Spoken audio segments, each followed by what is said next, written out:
ಶ್ರೀ ದುರ್ಗಾಂಬಿಕೆಯ ಬಲಗೊಳ್ಳು ಭಕ್ತಿಯುಂಟು ಅಂಬಿಕಾ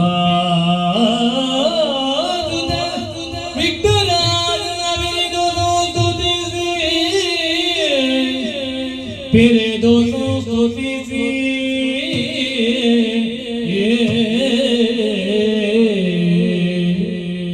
ಅಂಬುನಿದಿಯ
ಪಾರ್ಥ ಮಹಾಶಯನು ಕೈಗೊಂಡು ನಾನೇ ಸರಿ. ಹೊರಟು ಬಂದಂತಹ ಕಾಲ ಅನೇಕವಿದೆ ಅನೇಕವಿದೆ.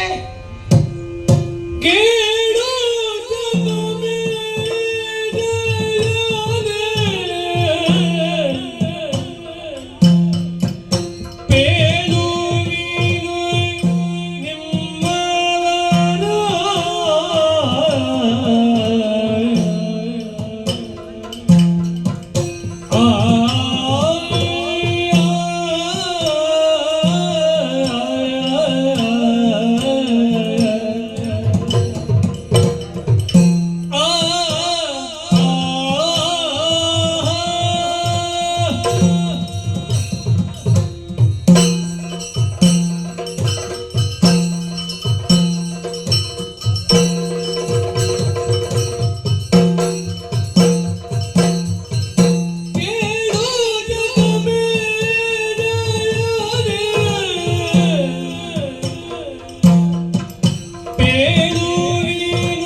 ಧರ್ಮದ ಮಾರ್ಗದಲ್ಲಿ ನಡೆಯುವವರಿಗೆ ಧರ್ಮವು ಯಾವತ್ತೂ ಕೈ ಬಿಡಲಾರದು ಎಂಬುದಕ್ಕೆ ನಾವೇ ನಿದರ್ಶನ.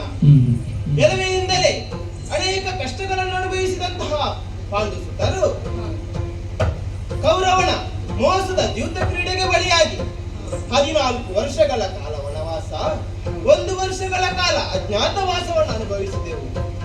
ಅಜ್ಞಾತವಾಸವನ್ನು ಸುಸೂತ್ರವಾಗಿ ಅನುಭವಿಸಿದ ನಂತರದಲ್ಲಿ ಬದುಕಲು ಗ್ರಾಮ ಬೇಕು ಎನ್ನುವುದನ್ನು ಕೃಷ್ಣನ ಮೂಲಕ ಸಂಧಾನಕ್ಕಾಗಿ ಕೃಷ್ಣನನ್ನು ಕಲಿಸಿದೆವು. ಕಲಿಸಿದಂತಹ ಕೃಷ್ಣನಲ್ಲಿ ಸಂಧಾನ ಬೇಡ, ಸಂಗ್ರಾಮವೇ ಬೇಕು ಎನ್ನುವುದನ್ನು ಕೌರವನಾಡಿದ. ಅಂತಹ ಕೌರವನ ಮಾತಿಗೆ 18 ದಿವಸಗಳ ಕಾಲ ನಡೆದಂತಹ ಕುರುಕ್ಷೇತ್ರ ಯುದ್ಧದಲ್ಲಿ ಅವನನ್ನು ಕೊಂದು ಹಸ್ತಿನಾಪುರದ ಅಧಿಕಾರವನ್ನು ಮತ್ತೆ ಪಡೆದುಕೊಂಡೆವು. ಅಣ್ಣನಾದಂತಹ ಧರ್ಮರಾಯನಿಗೆ ಹಸ್ತಿನಾಪುರದ ಪಟ್ಟವ ಅಭಿಷೇಕವಾಯಿತು. ಪಟ್ಟ ಸಿಕ್ಕಿದ ತಡ ಅಣ್ಣನಿಗೆ ಒಂದು ಚಿಂತೆ ಒದಗಿದಲ್ಲ. ದೋಷ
18 ದಿವಸಗಳ ಕಾಲ ನಡೆಯಿತು. ಅಲ್ಲಿ ಅನೇಕ ವೀರರು ಮರಣ ಹೊಂದಿದ್ದಾರೆ. ಮಾತ್ರವಲ್ಲದೆ ಅಮಾಯಕರು ತನ್ನ ಜೀವವನ್ನು ಕಳೆದುಕೊಂಡಿದ್ದಾರೆ. ಅಂತಹ ಅಮಾಯಕರ ಜೀವವು ನನ್ನಿಂದ ಹೋಯಿತಲ್ಲ ಎನ್ನುವಂತಹ ಅಂಜಿಕೆ ಅಣ್ಣನ ಮನದಲ್ಲಿ ಹುಟ್ಟಿಕೊಂಡಿತು. ಇಂತಹ ಸಂದರ್ಭದಲ್ಲಿ ಗುರುಗಳಾದ ವ್ಯಾಸರು ನಮ್ಮ ಪುರವನ್ನು ಪ್ರವೇಶಿಸಿದರು. ಗುರುಗಳ ವ್ಯಾಸರು ಬರುವಂತಹ ಸಂದರ್ಭದಲ್ಲಿ ಅಣ್ಣನಿಗಿದ್ದಂತಹ ಅಂಜಿಕೆಯನ್ನು ವ್ಯಾಸರಲ್ಲಿ ಹೇಳಿಕೊಂಡಾಗ ವ್ಯಾಸರು ಒಂದು ಉಪಾಯವನ್ನು ನೀಡಿದರು. ಅಶ್ವಮೇಧ ಯಾಗವನ್ನು ಮಾಡಿದರೆ ನಮಗದಿಗಿದಂತಹ ದೋಷವು ಪರಿಹಾರವಾಗುತ್ತದೆ ಎನ್ನುವುದನ್ನು. ಅಂತಹ ಸಂದರ್ಭದಲ್ಲಿ ಭದ್ರಾವತಿಯಿಂದ ಯಮನಾಶ್ವನಲ್ಲಿಂದ ಶ್ವೇತವರ್ಣದ ಅಶ್ವವು ಯಾಗಕ್ಕೆ ಬೇಕು ಎನ್ನುವಂತಹ ಮಾತಾಯಿತು. ಅಶ್ವವನ್ನು ತರಲು ಯಮನಾಶ್ವನಲ್ಲಿಗೆ ಹೋದಂತಹ ನಾವು ಅಲ್ಲಿ ಘೋರ ಸಂಗ್ರಾಮವೇ ಉಂಟಾಯಿತು. ಯಮನಾಶ್ವನನ್ನು ಸೋಲಿಸಿ ಅಲ್ಲಿಂದ ಅಶ್ವವನ್ನು ತರುತ್ತಾ ಇರುವಂತಹ ಸಂದರ್ಭದಲ್ಲಿ ಅನುಸಾರನೆನ್ನುವಂತಹ ದಾನವನು ಅಶ್ವವನ್ನು ಕರೆದೊಯ್ದು ಅಪಹರಿಸುವಂತಹ ಕೆಲಸವನ್ನು ಮಾಡಿದ್ದಾನೆ. ಆತನನ್ನು ಶಿಕ್ಷಿಸಿ ಆ ಅಶ್ವವನ್ನು ಮತ್ತೆ ಪುರಕ್ಕೆ ತಂದೊಡ್ಡಿದ್ದೇವೆ. ಮಾತ್ರವಲ್ಲದೆ ಅಶ್ವಮೇಧ ಯಾಗದ ತುರಗದ ಬೆಂಗಾವಲಿಗಾಗಿ ಒಬ್ಬ ಸಾಗಬೇಕೆಂದು ಆಯಿತಲ್ಲವೇ, ಯಾರೆಂದು ಬಲ್ಲಿ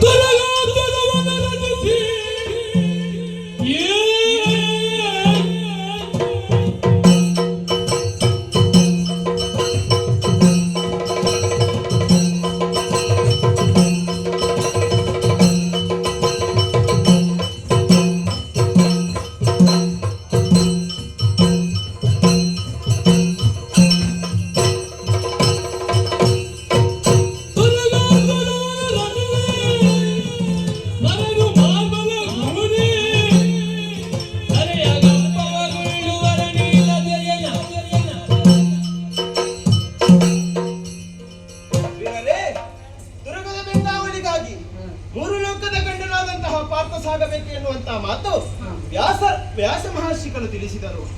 ಅಣ್ಣನ ಅಪ್ಪಣೆಯಂತೆ ಶ್ರೀಕೃಷ್ಣನ ಇಚ್ಛೆಯಂತೆ ತುರಗದ ಬೆಂಗಾವಲಿಗಾಗಿ 3 ಲೋಕದ ಗಂಡನಾದಂತಹ ನಾನು ಬಂದೆ.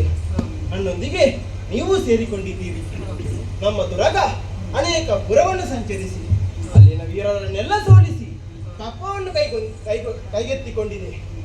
ಇಲ್ಲಿಂದ ಮುಂದೆ ಹೋದಲ್ಲಿ ನೀವೇನು ಮಾಡುವಿರಿ?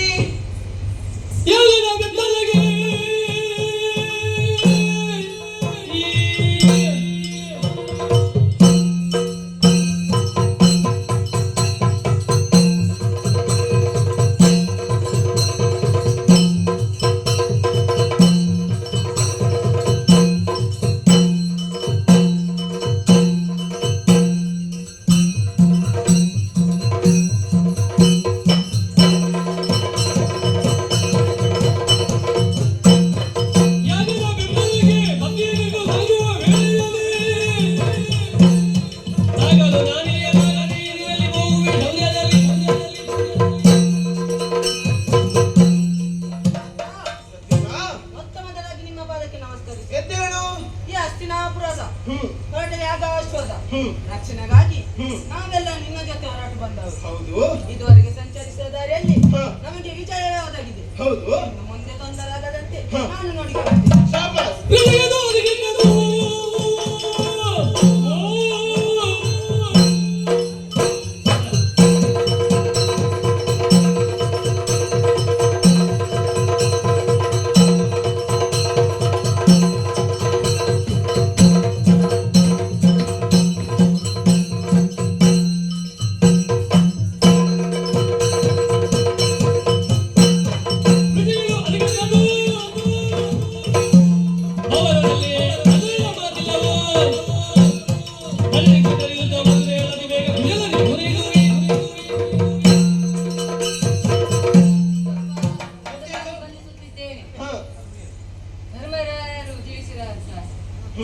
ಹಾಗೆ ನಾವು ತುರಗದ ಬೆಂಗಾವಲಿಗಾಗಿ ನಾವು ಶ್ರೀಕೃಷ್ಣ ಪರಮಾತ್ಮ ದಯೆಯಿಂದ ಬಂದವರನ್ನು ನಾವು ಬಡಿದೋಡಿಸುತ್ತೇವೆ. ನೀವಾಡಿದಂತಹ ವೀರೋಚಿತವಾದಂತಹ ಮಾತನ್ನು ಗಮನಿಸಿದಾಗ ನೀವು ಯಾವತ್ತಿದ್ದರೂ ನನ್ನೊಂದಿಗಿದ್ದೀರಿ ಎನ್ನುವಂತಹ ವಿಶ್ವಾಸ ಮೂಡುತ್ತಾ ಇದೆ. ನಿಮ್ಮ ವಿಶ್ವಾಸ ಹೀಗೆ ಇರಲಿ. ನಡೆಯಲಿ ನಮ್ಮ ಸೇನೆ.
ಶ್ರೀಹರಿಯ ಎದೆ ನಡುಗುವಂತೆ ಹಾ. ನಮ್ಮ ಅಶ್ವವು ತೆಂಕಮುಖವಾಗಿ ಸಾಗುತ್ತಿದೆ ಅಲ್ಲವೇ ಹಾ.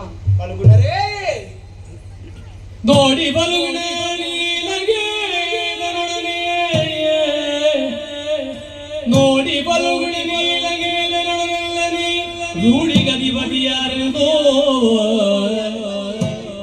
ಹರಿಯವಾದಳೆ ಮಾಡನೆ ಬವರ ಗೈವರಿ ಬೀಳೋ. ನಮ್ಮೊಡನೆ ಬವರ ಗೈವನಿ ಬೀಳೋ. ಅವನೀಗ ನಂಗಲವನೋ ದಿವಿಜೇಂದ್ರ ಜಾತನೊಳು ನಯದಿ ಬೀಳೆಲ್ಲು ಭುವಿಯಳಾತ್ಮನ ಚರಿತೆಗಳನೋ. ನೋಡಿ ಬಲುಗುಣ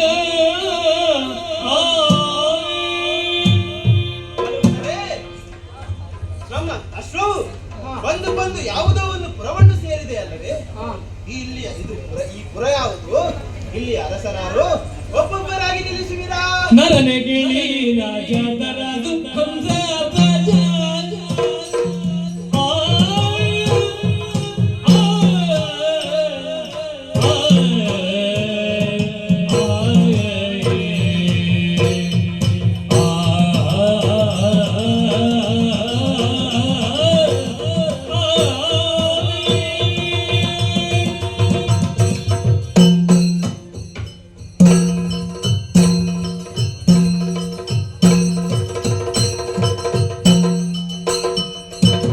ನರನೆ ಗಿಳಿ ರಾಜ ತರದು ಹಂಸ ರಾಜ. ಪರಮಾಧಾರ್ಮಿಕ ಸತ್ಯಶೀಲ ದುರಪರಾಕ್ರಮೆ ಹರಿ ಶರಣಾನಿ ದಯೆ. ದುರಪರಾಕ್ರಮೆ ಹರಿ ಶರಣಾನಿ ದಯೆ. ಬಲು ದೊರೆಗಳು ಕಪ್ಪು ಪಾವಿಯುವರು.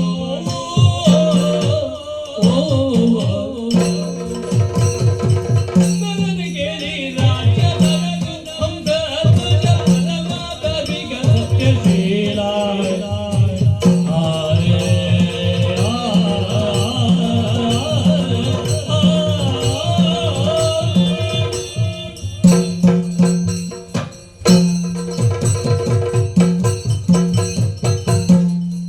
ಚಿಕ್ಕಪ್ಪ, ಋಷಿಕೇತು, ನಿಮ್ಮ ಜೊತೆಗೆ ದುರ್ಗದ ಬೆಂಗಾವಲಿಗಾಗಿ ನಾವು ಬಂದಿದ್ದೇವೆ. ಹೌದು.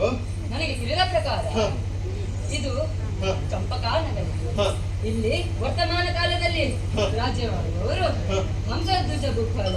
ಹ, ಇವನು ಸತ್ಯವಂತನು, ಧರ್ಮಿಷ್ಠನು, ಹಾಗೂ ಹ, ಪರಾಕ್ರಮಿಯು, ಹರಿಭಕ್ತನೂ ಹೌದು. ಹ್ಮ್. ಏನು? ದೇವಿ ಆತ ಹ. ಶಿವರಸನ, ಅವರ ಮಗನ 4 ಜನ ಇದ್ದಾರೆ.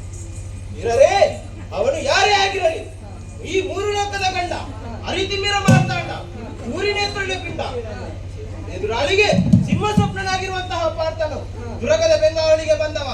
ಅವನು ಯಾರೇ ಆಗಿರಲಿ, ಅವನನ್ನು ಎದುರಿಸಲು ನಡೆಯಲಿ ನಮ್ಮ ಸೇನೆ.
ಯಾರೆಂಬುದಾಗಿ ಕೇಳಿಕೊಂಡು ಹಂಸಧ್ವಜ ಭೂಪಾಲ ಹಾಗೆಯೇ ಸರಿ. ಹೊರಟು ಬಂದ ಕಾರಣ ಅನೇಕ ವಿಧಿ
ಜೈ ನಮೋ ವಾಸುದೇವಾಯ. ಹ, ಹ.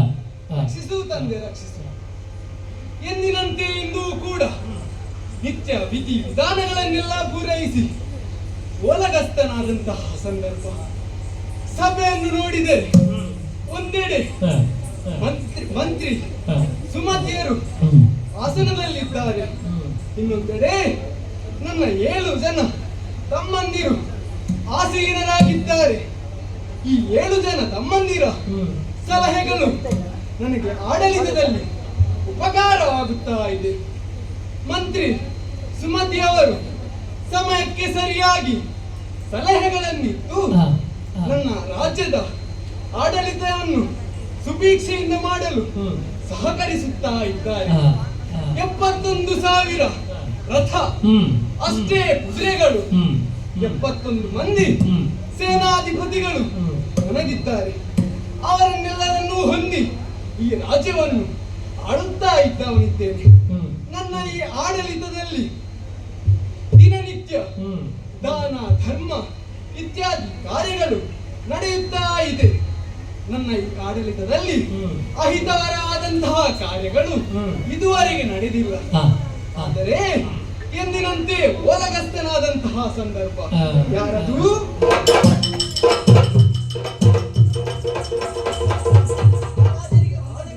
ಎದ್ದೇಳು. ಆಲಿಸಬೇಕು. ಮಹಾರಾಜ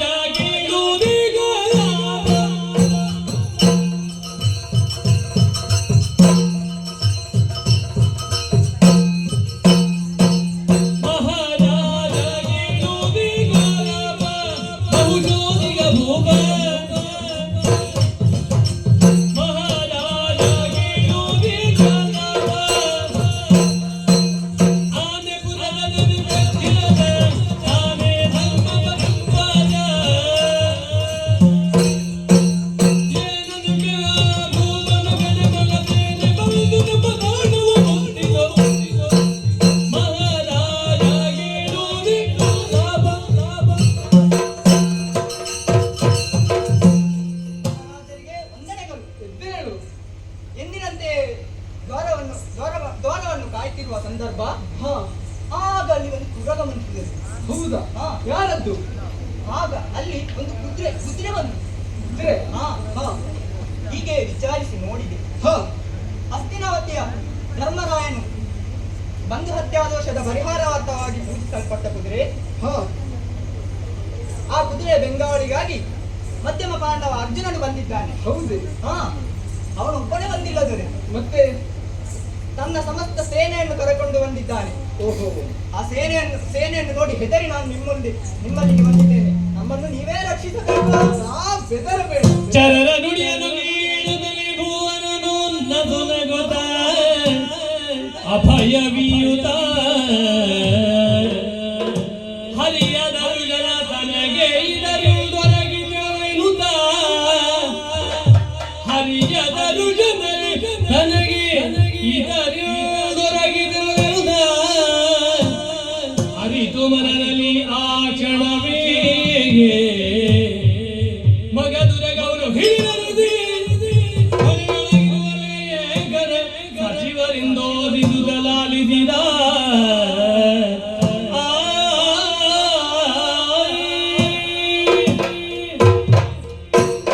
ಸಾರಕರೇ, ಸುರಂಗವೊಂದು ನಮ್ಮ ಪುರದತ್ತ ಬಂದಿದೆ ಅಂತೆ. ಹೌದು ದೊರೆ.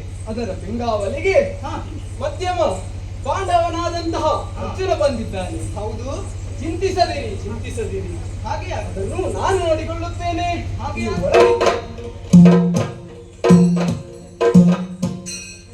ಅರ್ಜುನ ತುರಗ ಸಮೇತ ನಮ್ಮ ಈ ಪುರಕ್ಕೆ ಬಂದಿದ್ದಾನಂತೆ. ಇದೆಲ್ಲವೂ ದೈವ ಇಚ್ಛೆ. ಏಕೆ ಗೊತ್ತೇ? ಹಲವು ಕಾಲಗಳಿಂದ ಹರಿಯನ್ನು ಕಾಣಬೇಕು ಎಂಬ ಆಸೆ ನಮ್ಮದು. ತುರಗ ಸಮೇತ ಇಲ್ಲಿಗೆ ಬಂದಿದ್ದಾನೆ.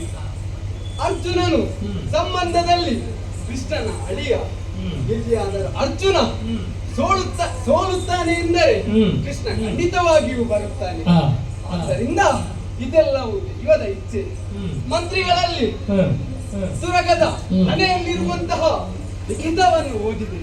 ಲಿಖಿತದಲ್ಲಿ ಏನಿತ್ತೆಂದರೆ ಪಲ್ಪುಲ್ಲ ಭಟರು ತುರಗವನ್ನು ಕಟ್ಟಿ ಕಾದಾಡುವುದು, ದುರ್ಬಲರು ಕಬ್ಬವನ್ನು ಅರ್ಜುನನಿಗೆ ನೀಡುವುದು, ಇದೆಲ್ಲ ದೈವದ ಇಚ್ಛೆ. ಆದ್ದರಿಂದ ಏನು ಮಾಡಬೇಕಾಗಿದೆ?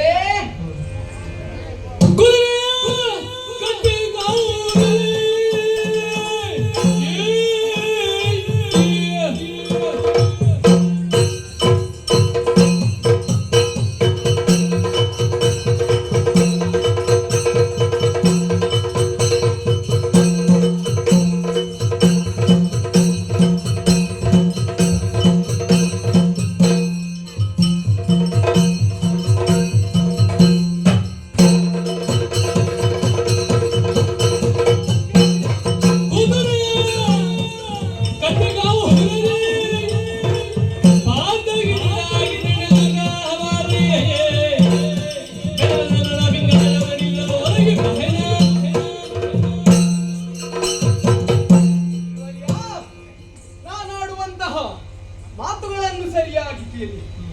ಅರ್ಜುನನು ಕುದುರೆ ಸಮೇತನಾಗಿ ನಮ್ಮ ಪುರಕ್ಕೆ ಬಂದಿದ್ದಾನಂತೆ. ಆದ್ದರಿಂದ ಎಲ್ಲರೂ ಕೂಡ ಸಿದ್ಧರಾಗಿ ಅರ್ಜುನನೊಡನೆ ಕಾಳಗವನ್ನು ಮಾಡಿದಾಗ ಆತ ಎಲ್ಲಿಯಾದರೂ ಸೋತರೆ ಶ್ರೀಕೃಷ್ಣನು ಖಂಡಿತವಾಗಿಯೂ ನಮ್ಮ ಪುರಕ್ಕೆ ಬಂದೇ ಬರುತ್ತಾನೆ. ಇದು ನಮ್ಮ ಮನಸ್ಸಿನ ಇಚ್ಛೆಯಾಗಿದೆ.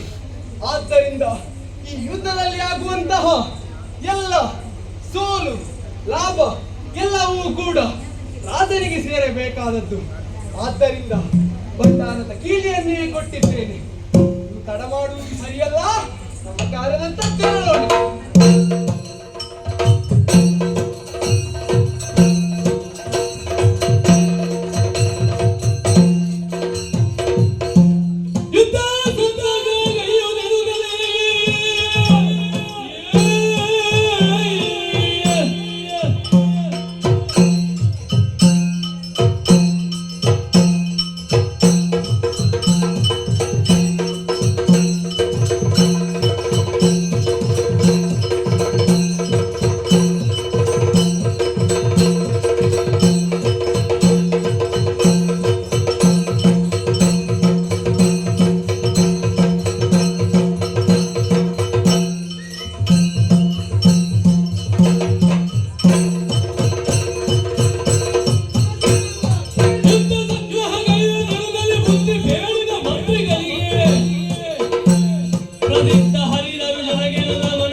ಇಂತಹ ಯುದ್ಧದ ಸಂದರ್ಭ ಇದುವರೆಗೆ ಬಂದಿಲ್ಲ, ಇನ್ನು ಮುಂದೆ ಬರುವುದೂ ಇಲ್ಲ.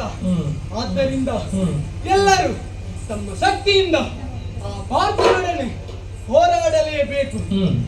ಯಾದರೂ ಶಾಸನವನ್ನು ಮೀರಿದರೆ ಅಂತವರನ್ನು ಮತ್ತೆ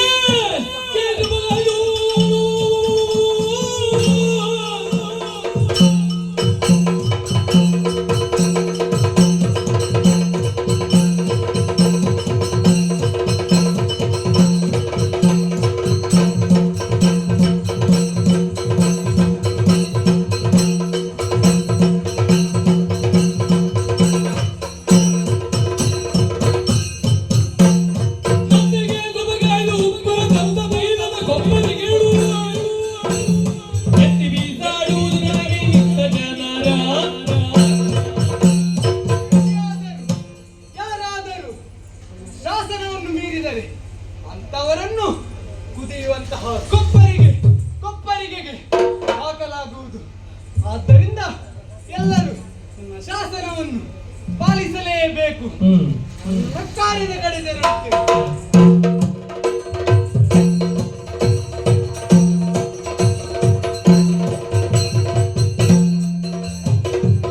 ಸುಧಾನ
ಪಟ್ಟಣದಲ್ಲಿ ಪ್ರತಿಯೊಂದು ಪ್ರಜೆಗಳ ಮನದಲ್ಲಿ ಕೇಳಿ ಬರುವುದು ಒಂದೇ ಶ್ರೀಕೃಷ್ಣ ಪರಮಾತ್ಮನ ನಾಮಜಪ ಮಾತ್ರ.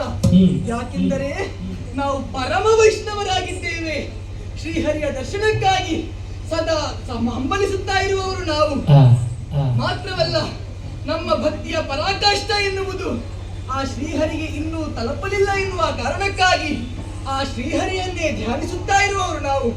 ಆದರೆ ಇಂದು ಬೆಳಗ್ಗೆ ಚರರು ಬಂದು ಆಡಿದಂತಹ ಮಾತು, ನಮ್ಮ ಈ ರಾಜ್ಯಕ್ಕೆ ಪುರಗವೊಂದು ಬಂದಿದೆಯಂತೆ.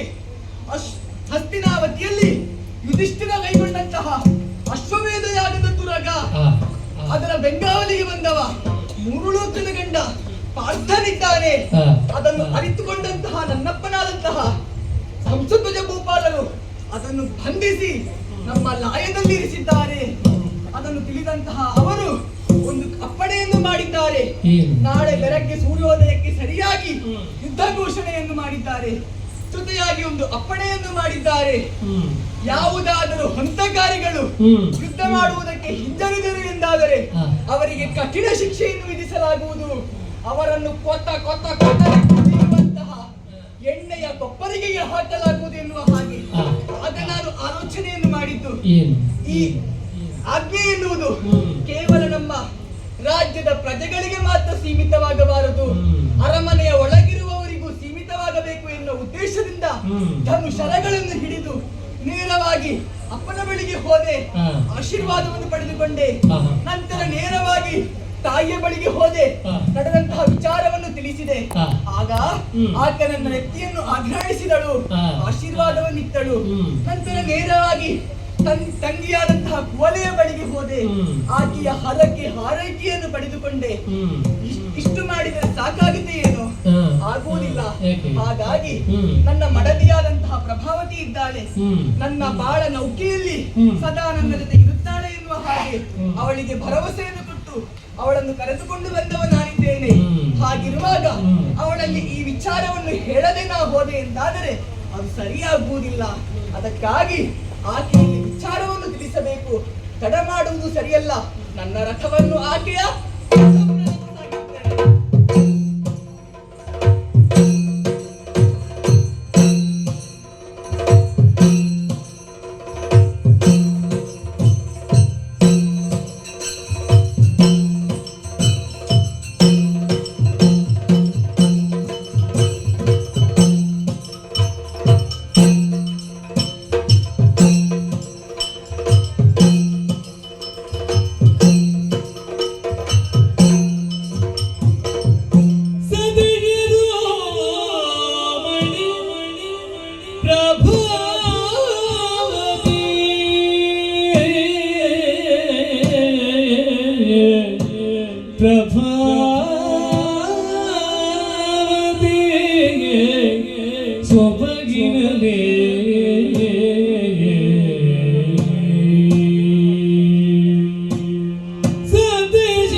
ಅತಿ ಹರುಷದಲ್ಲಿ ಪತಿಗೆ ಇದಿರಾಗುತ್ತ ಬಂದಳು ಪತಿಗೆ ಇದಿರಾಗುತ್ತ ಬಂದಳು ಬಂದಳು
ಬದುಕಿನ ಸಾಧನೆಗಳಿಗೆ ಕನಸುಗಳು ಪೂರಕವಂತೆ ಅಂತೆ ಸಹಸ್ರಾರು ಕನಸುಗಳನ್ನು ಹೊತ್ತುಕೊಂಡು ಈ ಚಂಪಕಾವತಿಯ ಹಿರಿಸಿಯಾಗಿ ಪಾದವನ್ನು ಇರಿಸಿದವಳು ನಾನಿದ್ದೇನೆ.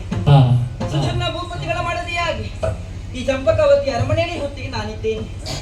ಆದರೆ ವಿಚಾರವೊಂದನೇ ಹೊತ್ತಿಗೆ ನಾನು ಹೇಳುವುದು, ಹೆಣ್ಣು ಮಕ್ಕಳನ್ನು ಹೆತ್ತರೆ ಸಾಕಾಗುವುದಿಲ್ಲ. ಅವರ ಬದುಕಿಗೆ ಬೇಕಾದಂತಹ ವಿದ್ಯಾರ್ಥಿ ಸಂಪನ್ನ ಸಂಪತ್ತು ಹಾಗೆ ನಡೆ ನಡತೆಗಳನ್ನ ಒದಗಿಸಿಕೊಡಬೇಕಾದ್ದು ಹೆತ್ತವರ ಕರ್ತವ್ಯವೇ ಹೌದು. ತದನಂತರದಲ್ಲಿ ಗಂಡನ ಮನೆ ಕಳಿಸಿದ ಬಳಿಕ ಕೂಡ ಒಂದೊಂದು ಅರ್ಥದಲ್ಲಿ ಹೆತ್ತವರ ಕರ್ತವ್ಯ ಮುಗಿದರೂ ಕೂಡ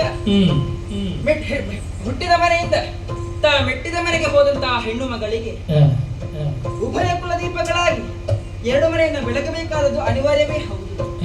ಅಂತೆಯೇ ಈ ಹೊತ್ತಿಗೆ ಸುಧರ್ಮ ಭೂಪತಿಗಳ ಅರಮನೆಯಲ್ಲಿ ನಾನಿದ್ದೇನೆ. ಆದರೆ ವಿಚಾರ ಅದಲ್ಲ. ಈ ಹೊತ್ತಿಗೆ ನಾನು ಯೋಚನೆ ಮಾಡುವುದು ಹೇಗೆ? ಬಂಗಾರದ ಹರಿವಾಣದಲ್ಲಿ ಚೊಂಬಿನಲ್ಲಿ ಆ, ಕ್ಷೀರವನ್ನು ಇರಿಸಿದ್ದೇನೆ. ಜೊತೆಗೆ ಸಂಪಿಗೆಯ ಹೂ. ಅದು ಯಾಕೆಂದ್ರೆ ಅರಳುವ ಮನಸ್ಸುಗಳ ಪ್ರತೀಕ. ಹೊರ ಹೋದಂತಹ ನನ್ನ ಗಂಡ ಸುಧನ್ವ ಭೂಪತಿಗಳು ಬಂದೊಡನೆ ನನ್ನನ್ನು ಕಂಡ ಕ್ಷಣದಲ್ಲಿ ಆ, ನನ್ನ ಸಿದ್ಧತೆಗಳನ್ನು ಒಳಗೊಂಡು ಅರ್ಥವಿಸಿಕೊಳ್ಳಬೇಕು. ಸಿದ್ಧತೆಯನ್ನು ಸಾಮಾನ್ಯದಲ್ಲಿ ಮಾಡಿಕೊಂಡಿದ್ದೇನೆ. ಸಿದ್ಧತೆ ಇಲ್ಲದಿದ್ದು ಕೂಡ ಹಾ. ನಮ್ಮದಂತಹ ಚಂಪಕಾವತಿಯಲ್ಲಿ ಎಲ್ಲರೂ ಹೇಳುವುದು ಏನು ರತಿಯನ್ನ ಮೀರಿಸುವಂತಹ ರೂಪ ಆ, ಪ್ರಭಾವತಿಯದ್ದು ಹಾಗೆಂದು ಹಾಡಿ ಹೊಗಳುತ್ತಾರೆ. ಹೊಗಳಿದಂತಹ ಮಾತ್ರಕ್ಕೆ ಹಿಗ್ಗುವಳು ಪ್ರಭಾವತಿಯಲ್ಲ. ಆ, ಆದರೆ ಹ್ಮ್, ನನ್ನವರ ಇಂಗಿತವನ್ನು ಈ ಹೊತ್ತಿಗೆ ಪೂರೈಸಬೇಕು ಅಥವಾ ನನ್ನ ಮನದ ಬಯಕೆಯನ್ನು ನಾನು ಅರ್ಥವಿಸಿಕೊಳ್ಳಬೇಕು ಎನ್ನುವುದಕ್ಕೆ ಕಾರಣವು ಆ, ಆ, ಈ ಹೊತ್ತಿಗೆ ಹ್ಮ್, ಹ್ಮ್, ನಾನು ಋತುಸ್ನಾನವನ್ನ ಮುಗಿಸಿ ಹ್ಮ್, ಶುದ್ಧಳಾಗಿ ನಿಂತಿದ್ದೇನೆ. ಅಲಂಕಾರ ಭೂಷಿತಳಾಗಿ ಹೊತ್ತಿಗೆ ಕಂಗೊಳಿಸುತ್ತಾ ಇದ್ದೇನೆ. ನನ್ನ ಈ ಅಲಂಕಾರವನ್ನು ಕಂಡು ಹ್ಮ್. ಮಾಡಿಕೊಂಡಂತಹ ಸಿದ್ಧತೆಯನ್ನ ಗೋಚರಿಸಿದಂತಹ ಹೊತ್ತಿಗೆ ನನ್ನವರು ಅರ್ಥವಿಸಿಕೊಳ್ಳಬೇಕು ನನ್ನ ಆಸೆಗಳು ಎನ್ನುವ ಹಾಗೆ ಆ, ಆ, ಆಹಾಹಾಹಾ. ಹ್ಮ್, ಏನದು ಕೇಳಿ ಬರ್ತಾ ಇರುವುದು ಹ್ಮ್, ನನ್ನವರ ರಥದ ಗಾಳಿಯ ಸದ್ದು. ಹ್ಮ್. ಹಾಗಾದ್ರೆ ತಡ ಮಾಡುವುದು ಸರಿಯಲ್ಲ. ಹ್ಮ್. ಅವರಿಗೆ ಎದುರುಗೊಳ್ಳುವುದಕ್ಕಾಗಿ ಹಾಗೆ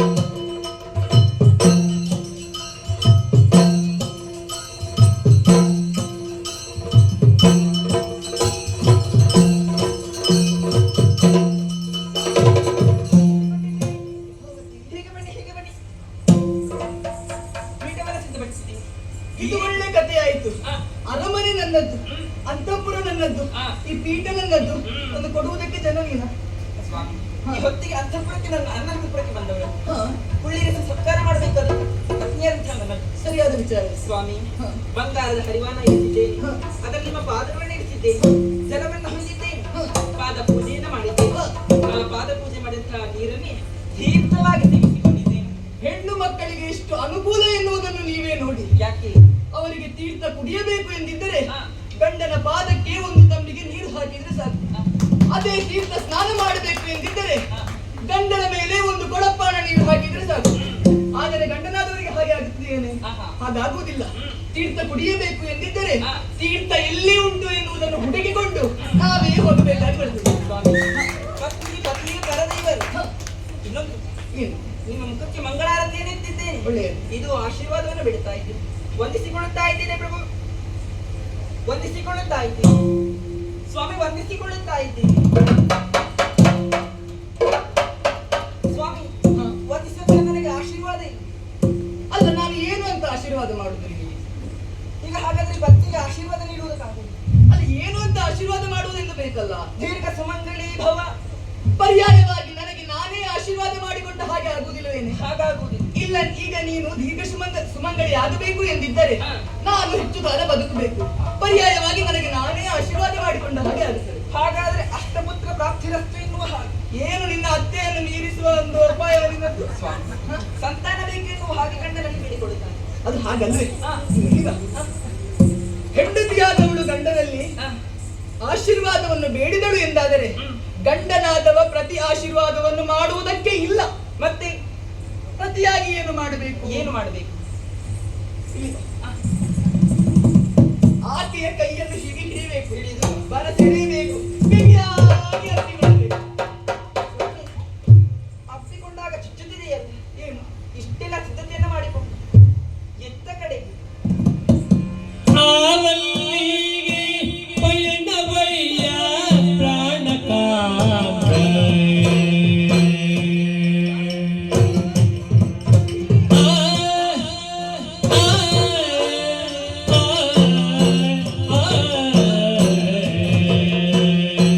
ಆ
ನಿಮ್ಮ ಬರುವಿಕೆ ನಿರೀಕ್ಷೆಗಿದ್ದವರೇ ಪ್ರಭಾವ.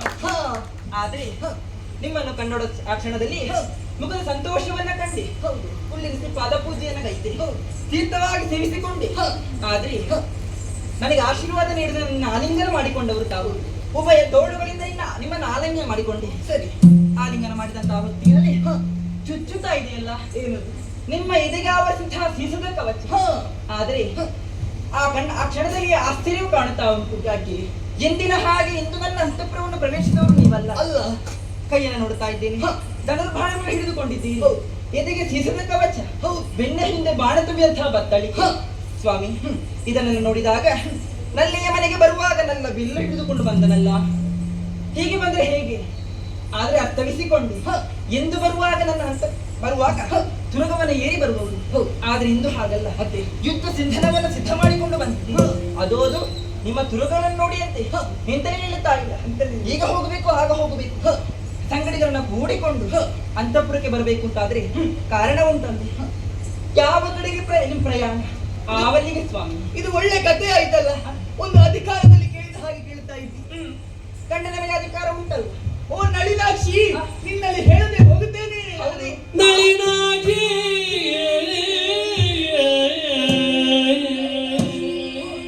ಕೇಳೆ ಈಗ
ರಣದೇ ರಣದೇ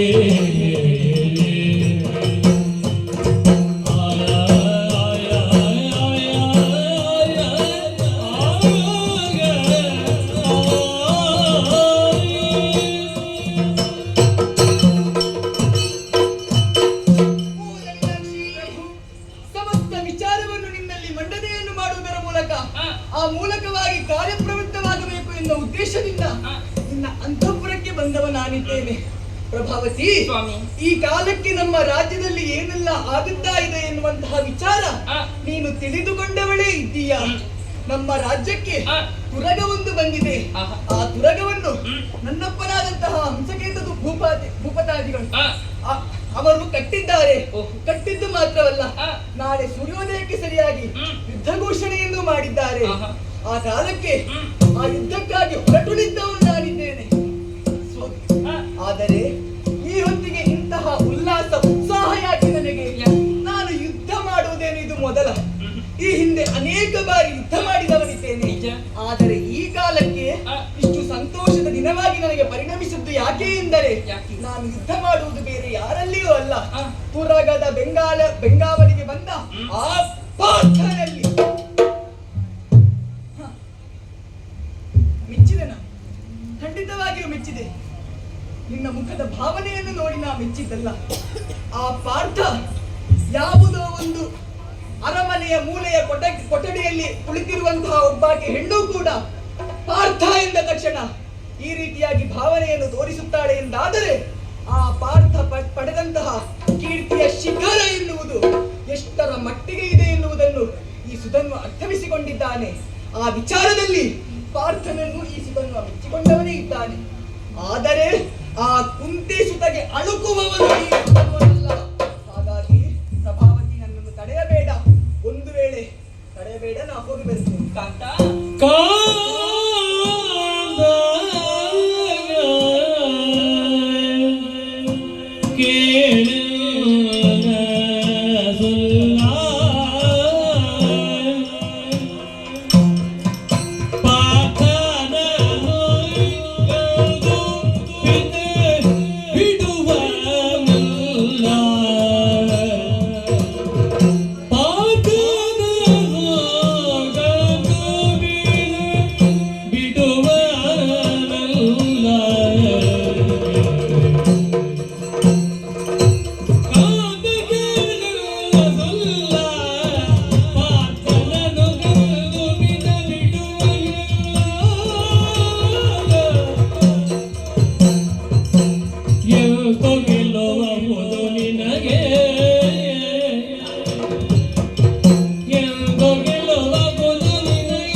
ನೀವು ನನ್ನ ಬದುಕಿನಲ್ಲಿ ಬಂದ ಕ್ಷಣದಲ್ಲಿ ನನ್ನನ್ನು ಆಕರ್ಷಣೆ ಮಾಡಿದವರು ಮಾತ್ರವಲ್ಲ, ನನ್ನ ಬದುಕು ಹೀಗೆ ನಡೆಯಬೇಕು ಎನ್ನುವ ಹಾಗೆ ನಿರ್ದೇಶಿಸಿದವರು ನೀವಿದ್ದೀರಿ.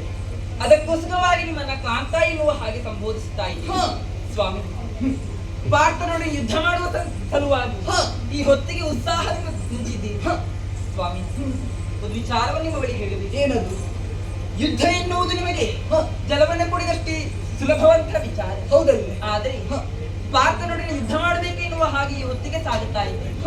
ಸ್ವಾಮಿ, ಪಾರ್ಥ ನಿಮಗೆ ಯುದ್ಧದಲ್ಲಿ ಸರಿಸಾಟಿ ಹೌದು, ಖಂಡಿತವಾಗಿಯೂ ಅಲ್ಲ. ಮತ್ತೆ ಆದ್ರೆ ಒಂದು ವೇಳೆ ಪಾರ್ಥನನ್ನು ನೀವು ಯುದ್ಧದಲ್ಲಿ ಜೆಸೆಗಿಳಿಸಿದಿರಿ ಅಂತ ಅಂದಾದ್ರೆ, ಪಾರ್ಥ ಸೋತನು ಅಂತ ಆದ್ರೆ ಅವರನ್ನ ಕೈ ಹಿಡಿದು ಮೇಲೆತ್ತುವುದಕ್ಕೆ ಶ್ರೀಕೃಷ್ಣ ಪರಮಾತ್ಮ ಕಂತು ಬಿದ್ದ ಬರುತ್ತಾನೆ.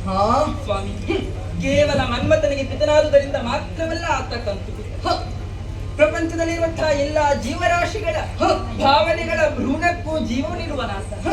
ಹಾಗೆ ಪಾಂಡವರ ಮನಸ್ಸಿನ ಆಸೆಗಳಿಗೆ ಜನಕನಿದ್ದಾನೆ ಆತ. ಹಿಂದೊಮ್ಮೆ ಮಮ ಪ್ರಾಣ ಹಿ ಪಾಂಡವ. ಹೌದು. ಪಾಂಡವರು ನನ್ನ ಪ್ರಾಣದಂತೆ ರಕ್ಷಣೆ ಮಾಡುತ್ತೇನೆ ಎನ್ನುವ ಹಾಗೆ. ಹ.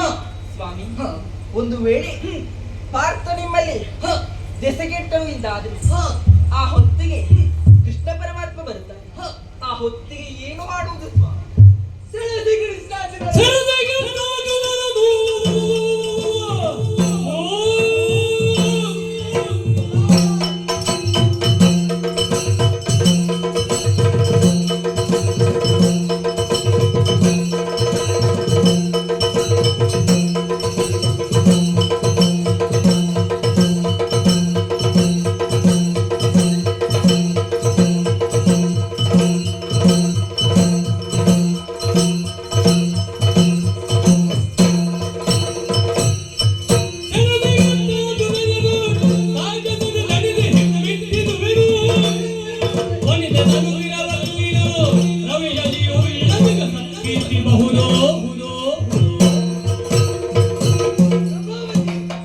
ಅರ್ಜುನ ಇರು ಎನ್ನುವುದನ್ನು ಅರ್ಥ ಮಾಡಿಕೊಂಡಿದ್ದಿ, ಆ ಕೃಷ್ಣ ಇರು ಎನ್ನುವುದನ್ನು ಅರ್ಥ ಮಾಡಿಕೊಂಡಿದ್ದಿ. ಆದರೆ ಈ ಸುಧರ್ಮ ಏನು ಎನ್ನುವುದನ್ನು ನೀನು ಅರ್ಥ ಮಾಡಿಕೊಳ್ಳಿಲ್ಲವೇ? ಪ್ರಭಾವತಿ, ಸ್ವಾಮಿ, ನಾನು ಅವರನ್ನು ಅರ್ಥವಿಸಿಕೊಂಡವನೇ ಇದ್ದೇನೆ. ಆದರೂ ನಾನು ತುರಗವನ್ನು ಬಂಧಿಸಿದ್ದೇನೆ ಎಂದಾದರೆ ನನ್ನ ಉದ್ದೇಶ ಎರಡೇ. ಒಂದು, ರಣದಲ್ಲಿ ಆ ಕೃಷ್ಣಾರ್ಜುನರನ್ನು ಬಂಧಿಸುತ್ತೇನೆ. ಒಂದು ವೇಳೆ ಆ ಪರಿಸ್ಥಿತಿ ಈ ಸುಧರ್ಮನಿಗೆ ಬಂತು ಎಂದಾದರೆ ಅಲ್ಲಿಗೆ ಪ್ರಾಣಾರ್ಪಣೆಯನ್ನು ಮಾಡಿ ನೇರ ಸ್ವರ್ಗದ ದಾರಿಯನ್ನು ಹಿಡಿಯುತ್ತೇನೆ. ಪ್ರಭಾವತಿ, ತಡೆಬೇಡ.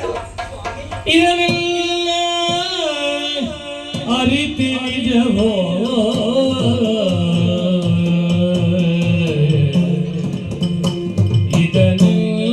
ಇದನ್ನೆಲ್ಲ ಅರಿತಿ ನಿಜವೋ ಸುತಹಿತ ಗುರಿದೂರಿ ಕೈವಲ್ಯವೋ ಸುತಹೀನ ಗುರಿದುವುದೇ ಕೈವಲ್ಯವೋ ಇದು ಬೆರೆತು ಸಮಯವೆನಗೆ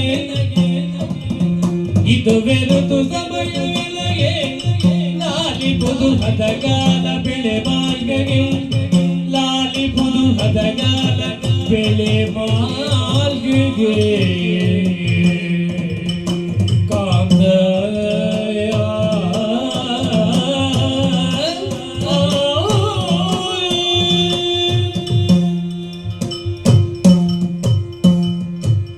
ಪ್ರಭಾವತಿ, ನನ್ನನ್ನು ತಡೆಯಬೇಡ ನೀನು.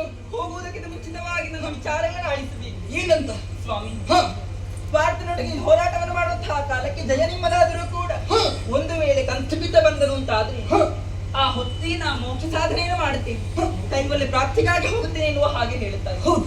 ಸ್ವಾಮಿ, ಹ. ವಿಚಾರವನ್ನು ಗಮನಿಸಿಕೊಳ್ಳುವುದಿಲ್ಲ. ಏನು?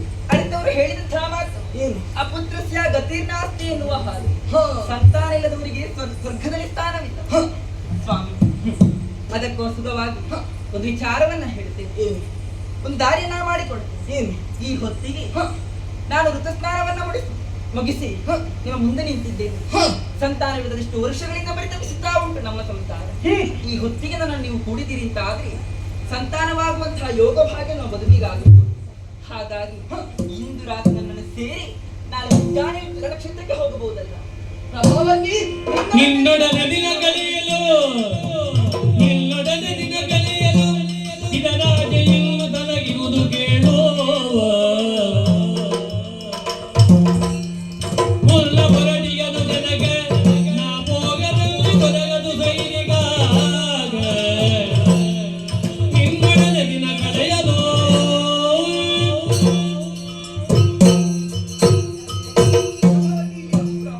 ನಿನ್ನ ಮಾತನ್ನು ನಾನು ತಿರಸ್ಕರಿಸುತ್ತಾ ಇದ್ದೇನೆ ಎನ್ನುವ ಹಾಗೆ ಭಾವಿಸಬೇಡ. ನೀ ಹೇಳಿದೆ ಪುತ್ರ ಸಂತಾನವಿಲ್ಲದವರಿಗೆ ಸ್ವರ್ಗ ಪ್ರಾಪ್ತಿಯಾಗುವುದಿಲ್ಲ ಎನ್ನುವ ಹಾಗೆ. ಆದರೆ ನಿನ್ನಲ್ಲಿಯೇ ನಾನು ಕೇಳುತ್ತೇನೆ, ಭೀಷ್ಮಾಚಾರ್ಯರಿಗೆ ಮದುವೆ ಆಗಲಿಲ್ಲ, ಅವರಿಗೆ ಮಕ್ಕಳಿಲ್ಲ, ಅವರು ಸತ್ತಿದ್ದಾರೆ, ಅವರು ಸ್ವರ್ಗಕ್ಕೆ ಹೋಗಲಿಲ್ಲ ಎನ್ನುವ ಹಾಗೆ ಹೇಳ್ತೇನೆ. ಅದೆಷ್ಟೋ ಋಷಿ ಮುನಿಗಳಿದ್ದಾರೆ, ಅವರು ಮದುವೆ ಆಗುವುದಿಲ್ಲ, ಅವರಿಗೆ ಮಕ್ಕಳಿರುವುದಿಲ್ಲ, ಅಂತವರು ಸ್ವರ್ಗ ಪ್ರಾಪ್ತಿಯನ್ನು ಪಡೆಯುವುದಿಲ್ಲ ಎನ್ನುವ ಹಾಗೆ ಭಾವಿಸುತ್ತಾ ಇದ್ದೀಯ ನೀನು. ಹಾಗಾದರೆ ಏನು? ನಾವು ಮಾಡುವಂತಹ ಸತ್ಕಾರ್ಯ ಎನ್ನುವುದು ಏನಿದೆಯೋ ಅದರಿಂದಲಾಗಿ ಸಿದ್ಧಿಸಲ್ಪಡುವುದು ಸ್ವರ್ಗ ಎನ್ನುವುದು. ಮತ್ತೆ ನಾವು ಸ್ವರ್ಗಕ್ಕೆ ಹೋಗಬೇಕು ಎಂದಿದ್ದರೆ ಅಲ್ಲಿಗೆ ಹೋಗಬೇಕೆಂದಿಲ್ಲ. ಭೂಲೋಕದಲ್ಲಿಯೇ ನಾವು ಒಳ್ಳೆಯ ಕಾರ್ಯವನ್ನು ಮಾಡುವುದರ ಮುಖೇನವಾಗಿ ಸ್ವರ್ಗವನ್ನು ಭೂಲೋಕದಲ್ಲಿಯೇ ಕಾಣುವುದಕ್ಕಿದೆ. ಹ. ಪ್ರಭಾವತಿ, ಸ್ವಾಮಿ. ನಿನ್ನೊಡನೆ ದಿನ ಕಳೆಯಲು ನನಗೆ ಪಿತನಾಜ್ಞೆ ಇಹುದು ಕೇಳು. ಹ. ಹಾಗಾಗಿ ಒಂದು ವೇಳೆ ನಾನು ಇಲ್ಲಿ ಕಾಲವನ್ನು ಕಳೆದೆ ಎಂದಾದರೆ ನಾಳೆ ತಂದೆ ಏನೆಲ್ಲ ಶಿಕ್ಷೆಯನ್ನು ಕೊಡುತ್ತಾರೆ ಎನ್ನುವುದನ್ನು ನಿನ್ನ ಕಿವಿಯಾರೆ ನೀ ಆಳಿಸಿದವಳಿದ್ದಿ. ಹ. ಹಾಗಾಗಿ ತಡೆಯಬೇಡ. ಹೋಗುತ್ತೇನೆ. ಬಿಡನು ಈಗ ಎನ್ನ ಗೂಡದ ಗೂಡು ಬೀಗ ನಡೆ ಎಂದು ಬಿಗಿದ ಅಪ್ಪುತ ಕಾಂತನನ್ನು ಬಡಿದಿದಳು ಅಪ್ಪುತ ಬಿಡನು ಈಗ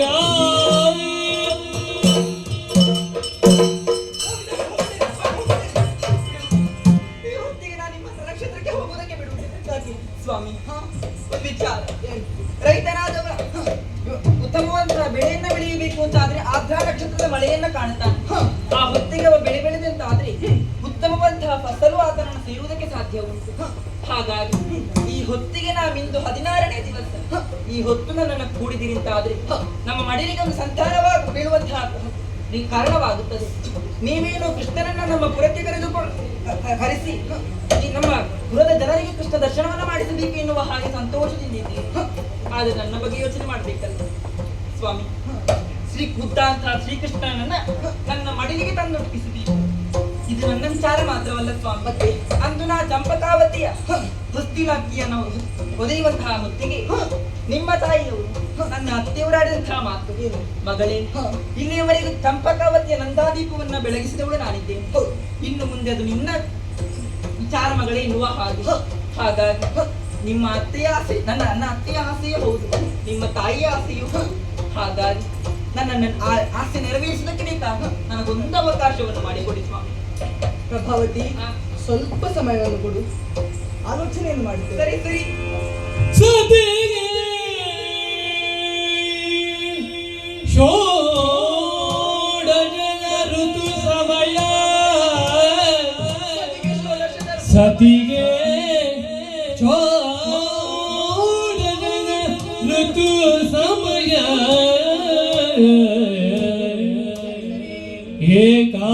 ಏಕಾದಶಿ ವ್ರತ ಅಲಂಗ್ಯ ಶಾತ ಅಲಂಗ್ಯ ಶಾತ ಇನಿತೊಂದು ದಿನವೇ ಸಂಗದ ಮಾದೊಡೆ ಇನಿತೊಂದು ದಿನ ಸಂಗತ ಮಾದೊಡೆ ಎಂದು ಕರ್ತವ್ಯವಿದೆ ಎಂದು ಕರ್ತವ್ಯವಿದೆ ಪೈತೃಕದ ಶೇಷಾಗ್ರಾಣಿದೆ ಪೈತೃಕದ ಶೇಷ ಆಗ್ರಾಣಿಸೆ ಕೃತ ಭೋಜಮಾದಪುದು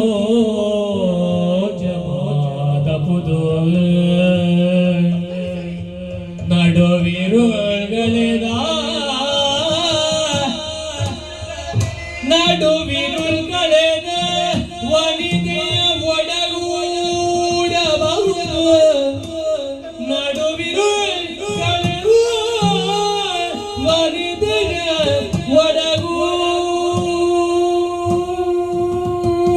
ಒಡಗೂಡಬಹುದು ಅದರಿಂದ ಧರ್ಮ ಪದ್ಧತಿಯ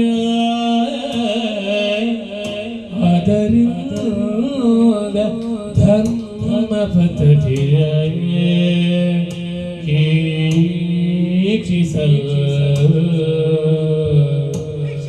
ಇವಳು ಮೀರುವುದು ಮತವಲ್ಲ ಇವಳ ಇಲ್ಲು ಮೀರುವುದು ಮತವಲ್ಲವೆಂದು ತಿಳಿದನು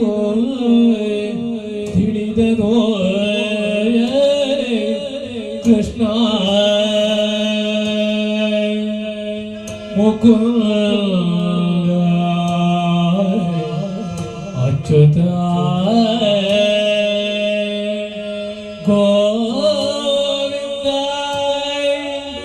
ನಾರಾಯಣ ಶ್ರೀವರ ಅನಂತ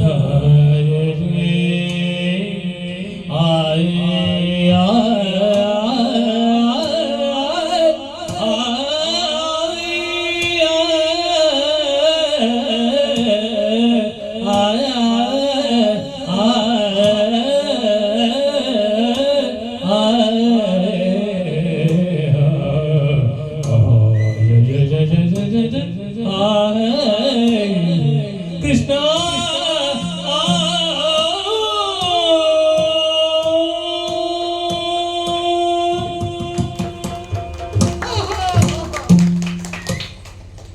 ಇಂತಹ ಒಂದು ಸಂದಿಗ್ಧ ಸ್ಥಿತಿ ಈ ಸುಧನ್ವನ ಬದುಕಿನಲ್ಲಿ ಬರುತ್ತದೆ ಎನ್ನುವುದನ್ನು ಕನಸು ಮನಸ್ಸಿನಲ್ಲಿ ಊಹಿಸಿದವನಲ್ಲ. ಕೆಲವೊಮ್ಮೆ ಹೀಗಾಗುವುದುಂಟು. ನಾವು ಎನಿಸಿದಂತಹ ವಿಚಾರಗಳು ನಮ್ಮ ಜೀವನದಲ್ಲಿ ಬಂದೊದಗುತ್ತದೆ. ಆ ಕಾಲಕ್ಕೆ ಯಾವ ರೀತಿಯಲ್ಲಿ ಅದನ್ನು ನಿಭಾಯಿಸಬೇಕು ಎನ್ನುವುದನ್ನು ಯಾವಾತನು ಅರ್ಥವಿಸಿಕೊಂಡು ತನ್ನ ಜೀವನವನ್ನು ಮುಂದುವರಿಸುತ್ತಾನೋ ಆತನೇ ಪರಮಜ್ಞಾನಿಯಾಗಿರುತ್ತಾನೆ. ಧರ್ಮದಲ್ಲಿ, ಅರ್ಥದಲ್ಲಿ, ಕಾಮದಲ್ಲಿ, ಮೋಕ್ಷದಲ್ಲಿ ಯಾವತ್ತಿಗೂ ತನ್ನ ಕೈ ಹಿಡಿದು ನಡೆಸಿಕೊಂಡು ಹೋಗುತ್ತೇನೆ ಎನ್ನುವ ಹಾಗೆ ಆಕೆಯ ಕೈ ಹಿಡಿದು ನಡೆಸಿಕೊಂಡು ಬಂದವನು ನಾನಿದ್ದೇನೆ. ಧರ್ಮದ ದಾರಿಯನ್ನು ಯಾವತ್ತಿಗೂ ನಾ ಬಿಟ್ಟವನಲ್ಲ. ಕಾಮದ ವಿಚಾರವಾಗಿ ಆಕೆಗೆ ಯಾವ ಕೊರತೆಯನ್ನು ನಾ ಮಾಡಿದವನೂ ಅಲ್ಲ. ಅರ್ಥದ ವಿಚಾರವಾಗಿಯೂ ಯಾವ ಕೊರತೆಯನ್ನು ಮಾಡಿದವನಲ್ಲ. ಆದರೆ ಧರ್ಮ, ಅರ್ಥ, ಕಾಮ, ಕೊನೆಯದಾಗಿ ಮೋಕ್ಷದ ವಿಚಾರದಲ್ಲಿ ನನ್ನನ್ನು ಆಕೆ ಎಚ್ಚರಿಸುತ್ತಾ ಇದ್ದಾಳೆ. ಈ ಕಾಲಕ್ಕೆ ನಾವು ಸತ್ಸಂತಾನವನ್ನು ಪಡೆದುವು ಎಂದಾದರೆ ನಮಗೆ ಮೋಕ್ಷ ಲಭಿಸುವುದಕ್ಕೆ ಸಾಧ್ಯವಿದೆ. ಅದುವೇ ಮೋಕ್ಷದ ಪಥವಾಗಿ ಗೋಚರಿಸುವುದಕ್ಕೆ ಸಾಧ್ಯವಿದೆ ಎನ್ನುವುದನ್ನು ಆಕೆ ನನ್ನಲ್ಲಿ ಕೇಳಿಕೊಂಡಳು. ನಾನು ಆ ಪಥವನ್ನು ಆಕೆಗೆ ತೋರಿಸಿಕೊಡಬೇಕಂತೆ. ಸಾಧ್ಯವಾಗುತ್ತದೆ ಇದು. ಇಂತಹ ಒಂದು ಸ್ಥಿತಿ ಹೇಗಾಯಿತು ಗೊತ್ತೇ? ಒಬ್ಬ ಹರಿಭಕ್ತನಾದವನು ಏಕಾದಶಿಯ ದಿನದಂದು ಏಕಾದಶಿಯ ವ್ರತವನ್ನು ಆಚರಿಸಬೇಕು. ಅಂದು ಆ ಉಪವಾಸ ವ್ರತವನ್ನು ಆಚರಿಸಬೇಕು. ಅಲ್ಲಿ ಭಕ್ತಿಯೇ ಪ್ರಧಾನವಾಗಿರಬೇಕು. ಅಂತಹ ಒಂದು ಏಕಾದಶಿ ದಿನದಂದೇ ಆತನಿಗೆ ಪಿತೃಶ್ರಾದ್ದವನ್ನು ಮಾಡಬೇಕಾಗಿ ಬಂದರೆ ಅಲ್ಲಿ ಈ ಸಂದಿಗ್ಧ ಸ್ಥಿತಿ ಒದಗಿ ಬರುತ್ತದೆ. ಪಿತೃಶ್ರಾದ್ದವನ್ನು ಮಾಡಬೇಕು ಎಂದಿದ್ದರೆ ಅಲ್ಲಿ ಕೊನೆಯದಾಗಿ ಪಿಂಡ ಪ್ರಧಾನವನ್ನು ಮಾಡಬೇಕು. ಪಿಂಡ ಪ್ರಧಾನವನ್ನು ಮಾಡಿ ಆದ ಮೇಲೆ ಅದರಲ್ಲಿ ಉಳಿದಂತಹ ಶೇಷಾನ್ನವನ್ನು ಆತ ಪುಂಜಿಸಿದ ಎಂದಾದರೆ ಅದನ್ನು ಈಡೇರಿಸಿದಂತಹ ಫಲ ಆತನಿಗುಂಟು. ಈ ಕಡೆಯಿಂದ ಏಕಾದಶಿಯ ವ್ರತವೂ ಆಗಬೇಕು, ಉಪವಾಸದಲ್ಲಿಯೂ ಇರಬೇಕು. ಈ ಕಡೆಯಿಂದ ಪಿಂಡ ಪ್ರಧಾನವನ್ನು ಮಾಡಬೇಕು. ಇದು ಎರಡು ಒಂದೇ ದಿನವಾಗಬೇಕು ಎನ್ನುವ ಕಾಲಕ್ಕೆ ಪ್ರಾಜ್ಞರು ತಿಳಿದಂತವರು ಒಂದು ಉಪಾಯವನ್ನು ಹೇಳಿದ್ದಾರೆ. ಶೇಷಾನ್ನ, ಉಳಿದಂತಹ ಶೇಷಾನ್ನವನ್ನು ಆತ ಪುಂಜಿಸುವ ಬದಲು ಆಘ್ರಾಣಿಸಿದ ಎಂದಾದರೆ ಪುಂಜಿಸಿದ ಫಲ ಉಂಟು. ಈ ಕಡೆಯಿಂದ ಈತ ಉಪವಾಸ ಇದ್ದ ಹಾಗೆಯೂ ಆಯಿತು, ಆ ಕಡೆಯಿಂದ ಈತ ಪಿಂಡ ಪ್ರಧಾನವನ್ನು ಮಾಡಿದ ಹಾಗೆ ಆಯಿತು. ಇನ್ನೊಂದು ವಿಚಾರ ಈಕೆ ಹೇಳಿದ್ದು, ಏಕಾದಶಿಯ ದಿನದಂದೇ ಈಕೆಯನ್ನೊಡಗೂಡಬೇಕಂತೆ. ಆಗುತ್ತದೆ ಇದು. ಮತ್ತೊಂದು ವಿಚಾರ, ಯಾವಾತನು ತನ್ನ ಜವಾಬ್ದಾರಿಯನ್ನು ಹೊತ್ತು ನಡೆಯುತ್ತಾ ಇರುತ್ತಾನೋ ಆ ಕಾಲಕ್ಕೆ ಈ ರೀತಿಯಾದಂತಹ ಬೇಡಿಕೆಯನ್ನಿಟ್ಟರೆ ಅಲ್ಲಿ ಇಂತಹ ಸಂದಿಗ್ಧ ಪರಿಸ್ಥಿತಿ ಒದಗುತ್ತದೆ. ಆದರೂ ತಿಳಿದ ಪ್ರಾಜ್ಞರು ಒಂದು ಮಾತನ್ನು ಹೇಳಿದ್ದಾರೆ, ನಡು ಈರುಳು ಗಳೆದ ಮೇಲೆ ವನಿತೆಯನ್ನೊಡಗೂಡಬಹುದು. ಈಗ ಏಕಾದಶಿ ಕಳೆದ ಮೇಲೆ, ಮಧ್ಯರಾತ್ರಿ ಕಳೆದ ಮೇಲೆ ಮತ್ತೆ ಬರುವುದು ದ್ವಾದಶಿ ಅಲ್ಲವೇ? ಆಗ ಏಕಾದಶಿಯ ಫಲ ಹೋಗುತ್ತದೆ. ಹಾಗಾಗಿ ಈಕೆ ಹೇಳುವಂತಹ ಮಾತು ಸರಿ ಎನ್ನುವ ಹಾಗೆ ನಾನು ಆಲೋಚಿಸಿದ್ದೇನೆ. ಮತ್ತೆ ಈಕೆ ನಮ್ಮ ವಂಶವೃಕ್ಷದ ಏಳಿಗೆಗಾಗಿಯೇ ಬಯಸುವವಳು. ಈಕೆಯ ಮಾತನ್ನು ಯಾವ ಕಾರಣಕ್ಕೂ ತಿರಸ್ಕರಿಸುವುದಕ್ಕೆ ಆಗುವುದಿಲ್ಲ. ಓ ಪ್ರಭಾವತಿ, ಈ ಕಡೆಗೆ ನಿನ್ನ ಮಾತನ್ನು ನಾನು ಒಪ್ಪಿಕೊಂಡಿದ್ದೇನೆ. ಈ ಇರುಳು ನಿನ್ನ ಜೊತೆ ಗಡೆದು ನಾಳೆ ಬೆಳಗ್ಗೆ ಸೂರ್ಯೋದಯವಾಗುವ ಹೊತ್ತಿಗೆ ಕ್ಷತ್ರಿಯೋಚಿತವಾದಂತಹ ಉಡುಗೆ ತೊಡುಗೆಗಳನ್ನು ತೊಟ್ಟು ಹೋಗುವುದಿದೆ. ಈ ಕಡೆಗೆ ಬಾ, ಈ ಕಡೆಗೆ ಬಾ.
ಕೃಷ್ಣ ದರ್ಶನಕ್ಕೆ ಹ್ಮ್. ಹೋಗುವುದು ಎಂದು ಹ್ಮ್. ಎಲ್ಲರಲ್ಲಿ ಆಜ್ಞೆಯನ್ನು ಸಾರಿದೆ. ಹ್ಮ್. ಆದರೆ ಇಂದು ನೋಡಿದರೆ ಹ್ಮ್. ಸೇನಾ ಪ್ರಮುಖನಾದಂತಹ ಹಾ. ಸುಧನ್ವನೇ ಇಲ್ಲ. ಹ್ಮ್. ಆತನು ಅಂತಃಪುರದಲ್ಲಿ ಹ್ಮ್. ನನ್ನ ಹೆಂಡತಿಯೊಂದಿಗೆ ವಿಶ್ರಾಂತಿಸುತ್ತಾ ಇದ್ದಾನಂತೆ. ಹಾ.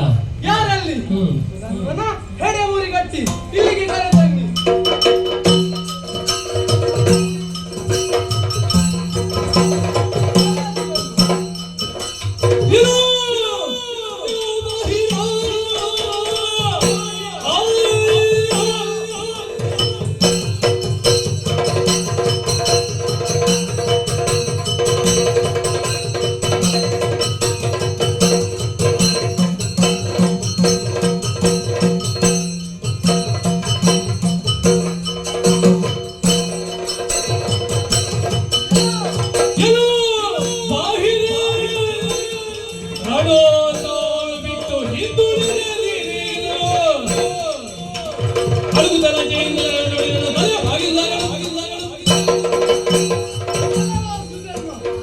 ನನ್ನ ಆಜ್ಞೆಯನ್ನು ಮೀರಿ ಕೃಷ್ಣ ದರ್ಶನಕ್ಕೆಂದು ಹೇಳಿದಾಗ ಇದು ಬರಲೇ ಇಲ್ಲವಲ್ಲ.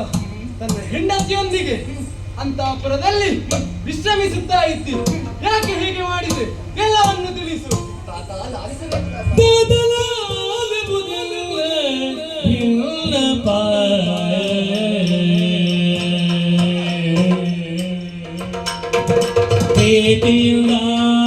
ಕರುಣಿಯೋ ಮಾತರಿಸಿ ನಡೆದನು ಅತಿಶಯ ಸಂದತಿ ಅತಿಶಯದ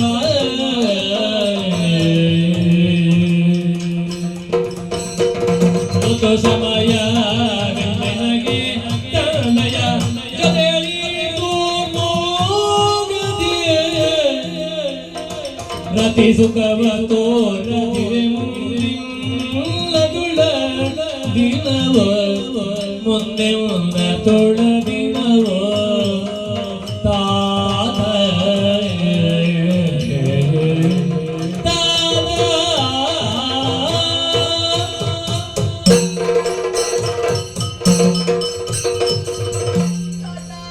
ಏನು? ನಾನು ಆಡುವಂತಹ ಮಾತನ್ನು ಆಲಿಸಬೇಕು ಎನ್ನುವ ಹಾಗೆ ನಿನ್ನ ಸನ್ನಿಧಾನದಲ್ಲಿ ಪ್ರಾರ್ಥನೆಯನ್ನು ಮಾಡುತ್ತಾ ಇದ್ದೇನೆ. ಹೇಳು. ತಾತ, ನಿನ್ನೆಯ ದಿನ ನೀವು ಯುದ್ಧ ಘೋಷಣೆಯನ್ನು ಮಾಡುವಂತಹ ಸಂದರ್ಭದಲ್ಲಿ ಸಂತೋಷ ಪಟ್ಟವರಲ್ಲಿ ಮೊದಲಿಗ ಯಾರು ಎಂದು ಕೇಳಿದರೆ ಸುಧನ್ವ ನಾಮಕನಾದಂತಹ ನಾನೇ ಇದ್ದೇನೆ. ಓಹೋ. ತಂದೆ, ಧನುಷರಗಳನ್ನು ಹಿಡಿದು ನೇರವಾಗಿ ನಿಮ್ಮ ಬಳಿಗೆ ಬಂದೆ. ಅಪ್ಪಣೆಯನ್ನು ಪಡೆದುಕೊಂಡೆ. ನಂತರ ನೇರವಾಗಿ ತಾಯಿಯ ಬಳಿಗೆ ಹೋದೆ. ಆಶೀರ್ವಾದವನ್ನು ಪಡೆದುಕೊಂಡೆ.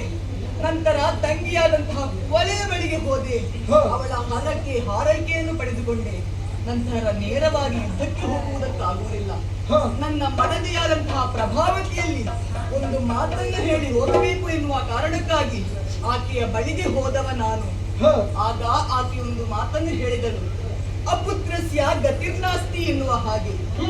ಸಂತಾನವನ್ನು ಪಡೆಯದೇ ಇರುವವರಿಗೆ ಮೋಕ್ಷವು ಲಭಿಸುವುದಕ್ಕೆ ಸಾಧ್ಯವಿಲ್ಲ ಎನ್ನುವ ಹಾಗೆ.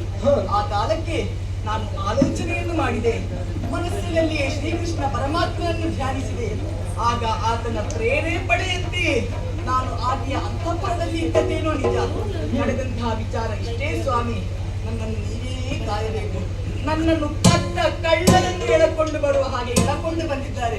ಅವರಿಗೆ ಒಂದು ಮಾತು ಹೇಳಿ ಅಲ್ಲ.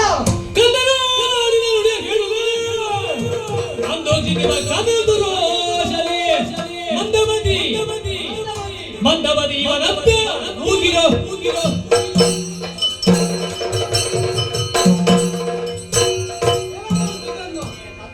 ಕೃಷ್ಣ ದರ್ಶನಕ್ಕೆ ಮಿಗಿಲಾಗಿ ನಿನಗೆ ಪುತ್ರ ಸಂತಾನ ಬೇಕೇನು? ಕೃಷ್ಣ ದರ್ಶನದಿಂದ ಮೋಕ್ಷ ಪ್ರಾಪ್ತಿಯಾಗುತ್ತದೆ. ಆದರೆ ನಿನಗೆ ಪುತ್ರ ಸಂತಾನ ಬೇಕಾದದ್ದು ಇದಕ್ಕಿಂತ ಮಿಗಿಲಾಯಿತೆ. ಎಲ್ಲ ಸುಧನ್ವ, ನನ್ನ ಆಜ್ಞೆಯನ್ನು ಮೀರಿದ್ದಿ. ನಿನಗೆ ಇದಕ್ಕೆ ತಕ್ಕ ಶಿಕ್ಷೆ ಆಗಬೇಕು. ಯಾರಲ್ಲಿ? ಇದನ್ನು ಸೆರೆಮನೆಯಲ್ಲಿ ಹಾಕಿ.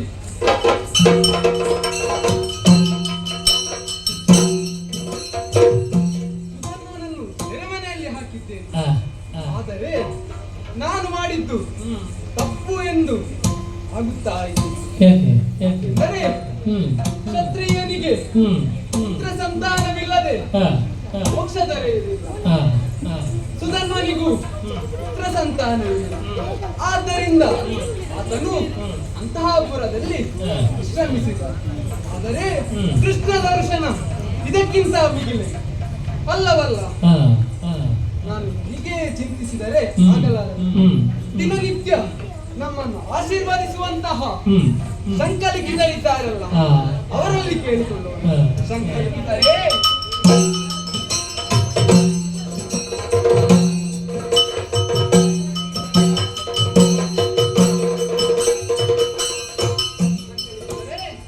ಮೊದಲಾಗಿ ವಂದಿಸಿಕೊಂಡಿದ್ದೇನೆ. ಕಲಿಸಿದರೆ ನನ್ನ ಮಾತುಗಳನ್ನು ಸರಿಯಾಗಿ ಕೇಳಿ. ಹಿಂದೆ ಸೂರ್ಯೋದಯವಾಗುವಾಗ ಕೃಷ್ಣ ದರ್ಶನಕ್ಕೆ ಎಲ್ಲರೂ ಹೋಗಬೇಕೆಂದು ಆಜ್ಞೆಯನ್ನು ಮಾಡಿದೆ. ಹೌದು. ಆಜ್ಞೆಯನ್ನು ತಪ್ಪಿದವರನ್ನು ಉರಿಯುವಂತಹ ಎಣ್ಣೆಯ ಕೊಬ್ಬರಿಗೆಯಲ್ಲಿ ಹಾಕುವುದು ಎಂದು ಆಜ್ಞೆಯನ್ನಿತ್ತಿದ್ದು. ಹೌದು. ಆದರೆ ಇದು ನೋಡಿದರೆ ನನ್ನ ಮಗನಾದಂತಹ ಸುಧನ್ವನೆ ನನ್ನ ಆಜ್ಞೆಯನ್ನು ಮೀರಿದ್ದಾನೆ. ಆದ್ದರಿಂದ ಆತನನ್ನು ಸೆರೆಮನೆಯಲ್ಲಿ ಹಾಕಿದ್ದೇನೆ. ಯಾಕೆ ಹಾಗೆ ಮಾಡಿದೆ ಎಂದು ಕೇಳಿದಾಗ ಆತಂದ ಪುತ್ರ ಸಂತಾನವಿಲ್ಲದೆ ಕ್ಷತ್ರಿಯರಿಗೆ ಮೋಕ್ಷ ಸಿಗುವುದಿಲ್ಲವಂತೆ. ಆದ್ದರಿಂದ ಆತನು ತನ್ನ ಮಡದಿಯ ಅಂತಃಪುರದಲ್ಲಿ ವಿಶ್ರಮಿಸಿದ್ದಾನಂತೆ. ಅದಕ್ಕೆ ಏನು ಪರಿಹಾರ ಹೇಳುವಿರಾ? ಕೇಳಯ್ಯ ಭೂಪ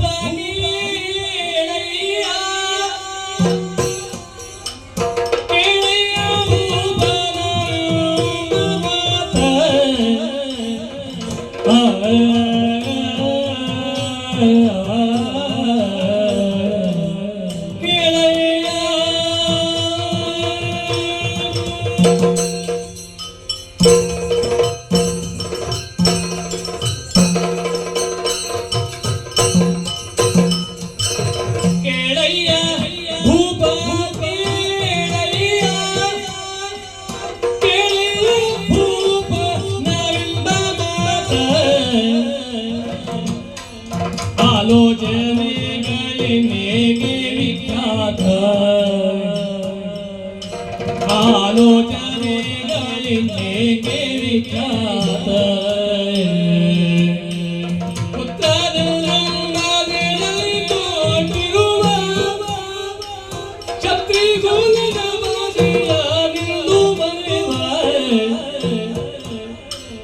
ಧಾತ್ರೆಯೊಳಗೆ ತಪ್ಪಿ ನಡೆದ ಪಾತಕಕ್ಕೆ, ಧಾತ್ರೆಯೊಳಗೆ ತಪ್ಪಿ ನಡೆದ ಪಾತಕಕ್ಕೆ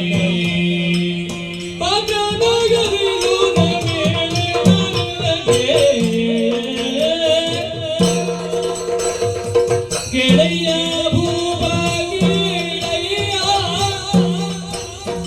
ಕೇಳಯ್ಯ ಭೂಪ ನಾವೆಲ್ಲ ಮಾತ.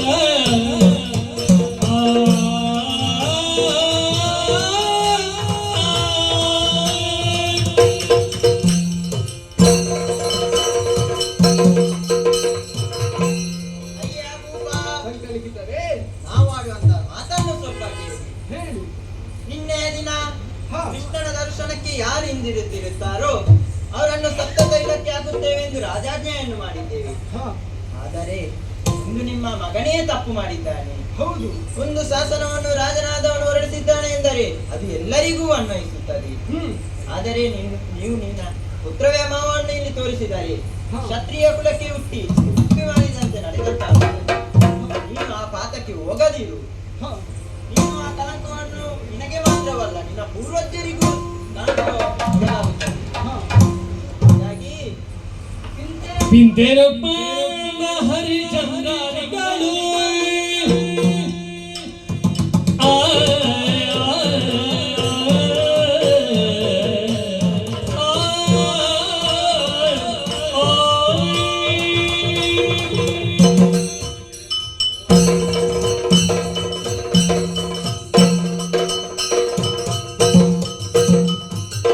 ಪಿಂತೆರೊಬ್ಬ ಹರಿಚಂದ್ರಾರಿಗಳು ಎಂತೆಂಥ ಭವನಾದಿ ಸತ್ಯವಾದಿಗಳು ಭ್ರಾಂತ ಬುದ್ಧಿಯ ತಾಳಿನಿ ಬುದ್ಧಿಯ ತಾಳಿ ನೀತಿ ತಪ್ಪಿದರೆ ರಾಜೆಯ ಮಗನು ಮಗವ ನೋಡಿದರೆ ಕೆಳೆಯ ಭೂಪ ಕೆಳೆಯ ಕೆಳೆಯ ರಂಗಮಾಲ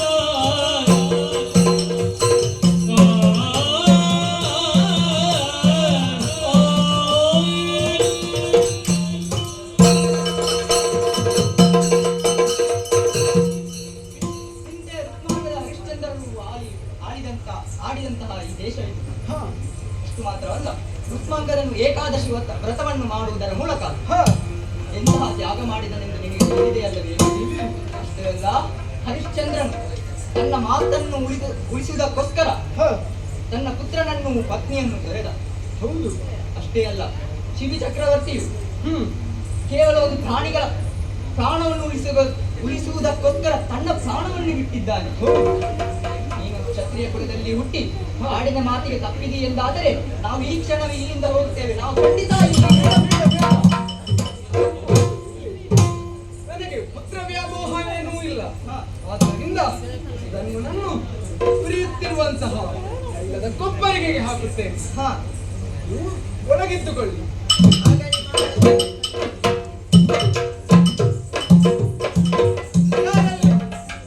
ನನ್ನನ್ನು ಉರಿಯುತ್ತಿರುವಂತಹ ಇಲ್ಲದ ಕೊಬ್ಬರಿಗೆ ಹಾಕಿ.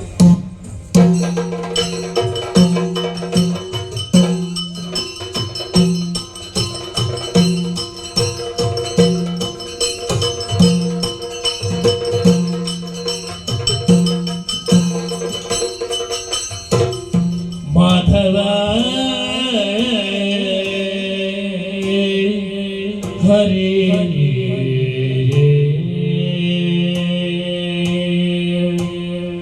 ಮಾಧವ ಹರಿ ಮಧುಸೂದನ ವಿಷ್ಣು ದಾಮೋದರ ಕೃಷ್ಣ ಶುಭೋದಯ ಮಾಧವ ಹರಿ ಮಧುಸೂದನ ವಿಷ್ಣು ದಾಮೋದರ ಕೃಷ್ಣ ಶೋಭೋದಯ ಶ್ರೀಧರ ವಿಟ್ಟ ವಿಠಲ ಹರಿ ಪ್ರಹ್ಲಾದ ವರ ಚೇತನಯ ಶ್ರೀಧರ ವಿಟ್ಟ ವಿಠಲ ಹರಿ ಪ್ರಹ್ಲಾದ ವರದ ರಕ್ಷೇ ಸಂಗಯ ರಕ್ಷೇ ಸಂಗಯ ರಕ್ಷೇ ಸಂಗಯ ರಕ್ಷೇ ಸಂಗಯ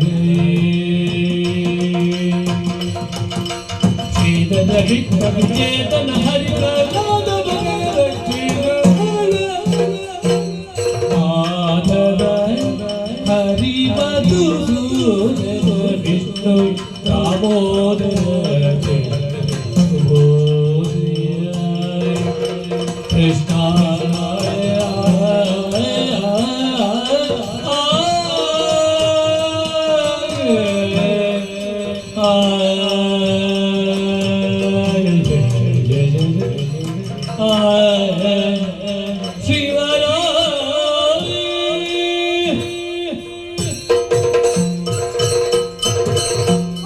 ಕೃಷ್ಣ ಕೃಷ್ಣ ದಾಮೋದರ ಅಚ್ಯುತ ಮೋಹನ ಮುರಾರಿ ಸ್ವಾಮಿ, ನಿನ್ನ ಭಕ್ತನಿಗೆ ಒದಗಿದಂತಹ ಈ ಸತ್ಯ ಪರೀಕ್ಷೆ, ಇದು ಸತ್ಯ ಪರೀಕ್ಷೆ.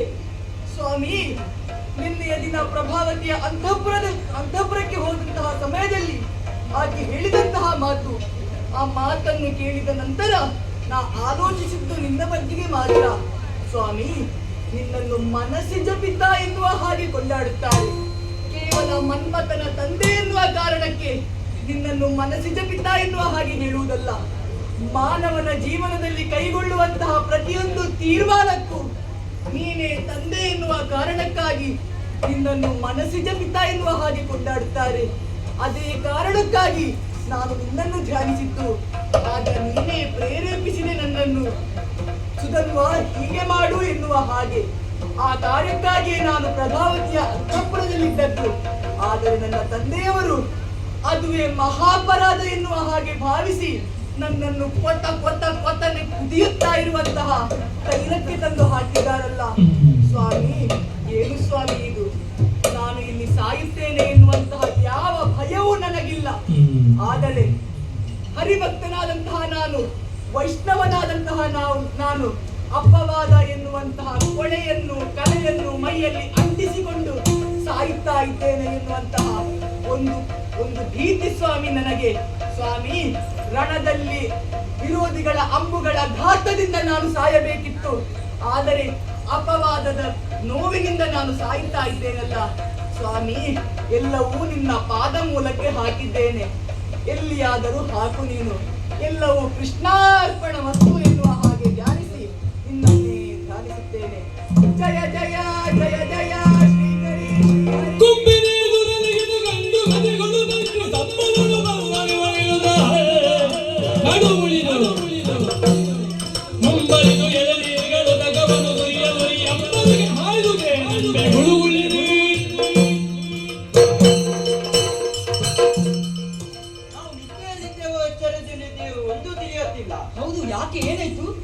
ಎಣ್ಣೆ ಕುದಿಯುತ್ತಾ ಇದೆ. ಹೌದು. ಅಲ್ಲಿ ಅವನು ಮಂತ್ರ ಕೇಳುತ್ತಿದೆಯಲ್ಲ. ಹೌದೌದು, ನನಗೆ ಸಹ ಕೇಳ್ತಾ ಉಂಟು. ಇದು ಅಗ್ನಿಸ್ತಂಭ ಮಂತ್ರವಿರಬೇಕು. ಹಾ, ಇದಕ್ಕೆ ಬೇಕಾಗಿ ಯಾರಲ್ಲಿ ಎಳನೀರನ್ನು ತನ್ನಿ.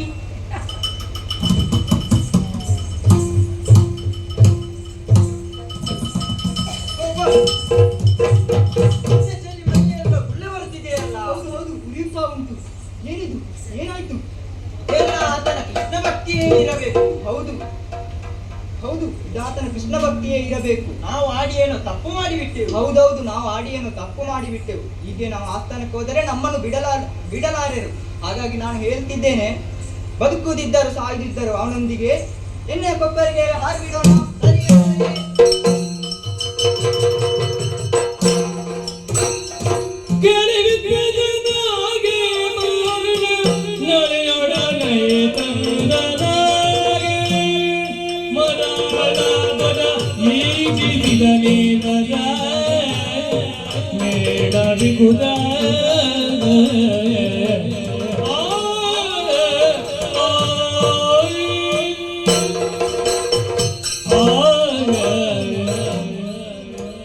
ನೋಡಿದರೆ ಕೃಷ್ಣ ಭಕ್ತಿ ಕುದಿಯುತ್ತಿರುವಂತಹ ತೈಲದಲ್ಲೂ ಕೂಡ ಕೃಷ್ಣನನ್ನು ಇಚ್ಛಿಸುತ್ತಾ ಇದ್ದಾನೆ. ಆದ ಕಾರಣ ಸುಧರ್ಮನ ಕೃಷ್ಣ ಮಹಿಮೆಗೆ ಬೇರೇನು ಉದಾಹರಣೆ ಬೇಡ. ಆದ್ದರಿಂದ ಯಾರಲ್ಲಿ ಸುಧರ್ಮನನ್ನು ಹೊರೆಯುತ್ತಿರುವಂತಹ ಕೊಬ್ಬರಿಗೆಯಿಂದ ಮೇಲೆತ್ತಿ ನೀನೊಂದು ದೊಡ್ಡ ಸೌಟುಗಾರಂತೆ. ಯಾಕೆ ನಮ್ಮನ್ನು ಮೊದಲು ನಿಮ್ಮನ್ನು ಮಗನನ್ನು ಮೇಲೆತ್ತಿದ್ದಾರೆ. ನಾವು ಕಾದು ಮೆಣಸಿನಕಾಯಿ ಆಗುತ್ತೇವೆ. ಹೌದು. ಮತ್ತೆ ನಿಮಗೆ ತೆಗೆಯಲು ಸೌಟೆ ಬೇಕು. ಓಹೋ, ಇವನ ಕೃಷ್ಣ ಭಕ್ತಿಯಿಂದ ನಮಗೆ ಇಲ್ಲಿ ಶೀತಲದ ಅನುಭವ ಆಗುತ್ತಿದೆ. ಹ್ಮ್, ಮೊದಲು ನಮ್ಮನ್ನು ಮೇಲೆ ಹಾಗೆಯೇ ಆಗಲಿ. ಯಾರಲ್ಲಿ ಸಂಕಲಿಗಿದರನ್ನು ಮೇಲೆತ್ತಿ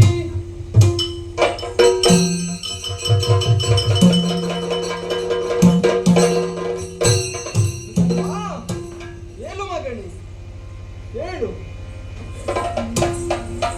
ಮಗನೇ. ಸುಧಪುರ ಕುಮಾರನ ಅಪ್ಪುದ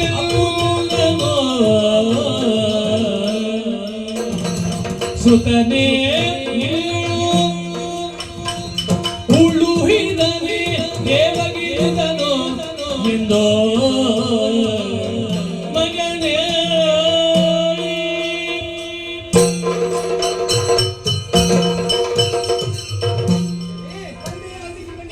ನನ್ನಿಂದ ಬಹಳ ದೊಡ್ಡ ತಪ್ಪಾಗಿ ಹೋಯಿತು ಮಗನೇ. ನಿನ್ನನ್ನು ಕುದಿಯುತ್ತಿರುವಂತಹ ತೈಲದಲ್ಲಿ ಹಾಕಿದೆ. ನನ್ನ ತಪ್ಪನ್ನು ಕ್ಷಮಿಸು ತಂದೆ. ನಿಮ್ಮ ಯಾವ ರೀತಿಯಾದಂತಹ ತಪ್ಪೂ ಇಲ್ಲ ತಂದೆ. ಅಯ್ಯ ಸುಧನ್ವ, ನಮ್ಮನ್ನು ಕ್ಷಮಿಸಬೇಕು. ನಿನ್ನ ಕೃಷ್ಣ ಭಕ್ತಿಯನ್ನು ಅರಿಯದೆ ನಾವು ಹೀಗೆ ಮಾಡಿಬಿಟ್ಟೆವು. ಅದನ್ನು ಮರೆತು ಬಿಡಬೇಕು.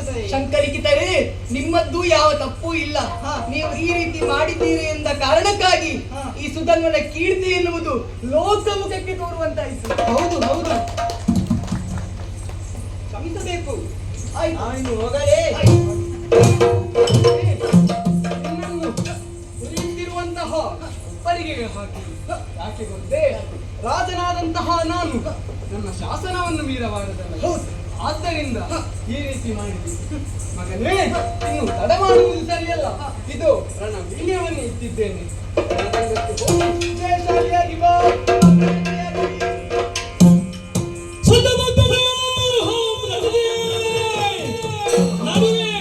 ನರದ ಉತ್ತಮ ದುರ್ಗಮ ಕಟ್ಟಿ ಕಾಲಗೆ ಬಡಲುತ್ತಾಯಿಲ್ಲ ಅಲ್ಲಿ ವೀರನಂಬರ ಬೆಳೆದು ದರ್ಶನಾಟಿಲ್ಲ.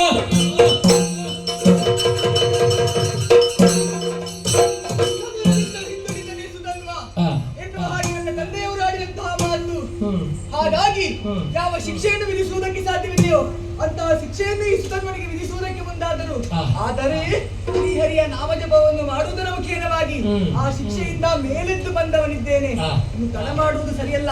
ರಣ ವೀಳ್ಯವನ್ನಿಟ್ಟಿದ್ದಾರೆ. ನೇರವಾಗಿ ರಣಕ್ಕೆ ಹೋಗಬೇಕು. ಆದರೆ ಹೀಗೆ ಹೋಗುವುದಕ್ಕಾಗುತ್ತದೆ.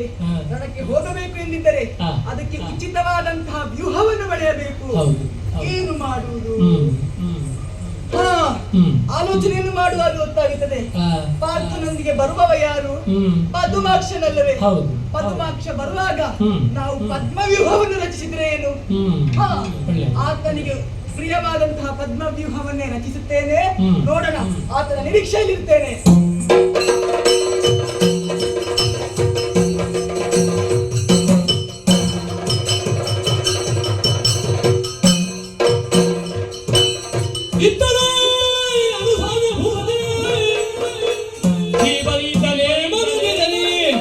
ದಿನ ದಿನ ಹತ್ತಿರಗೆ ಕಾಲೇಜು ಗಪ್ಪವರಿತ್ತು ಮರಳಿ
ಸಂದರ್ಭದಲ್ಲಿ ಕೃಷ್ಣನ ನೀತಿ ಮಾತಿಗೆ ಅನುಗುಣವಾಗಿ ಆ ಕುದುರೆಯನ್ನು ಹಿಂದಿರುಗಿಸಿ ಕೊಟ್ಟಿದ್ದೇನೆ.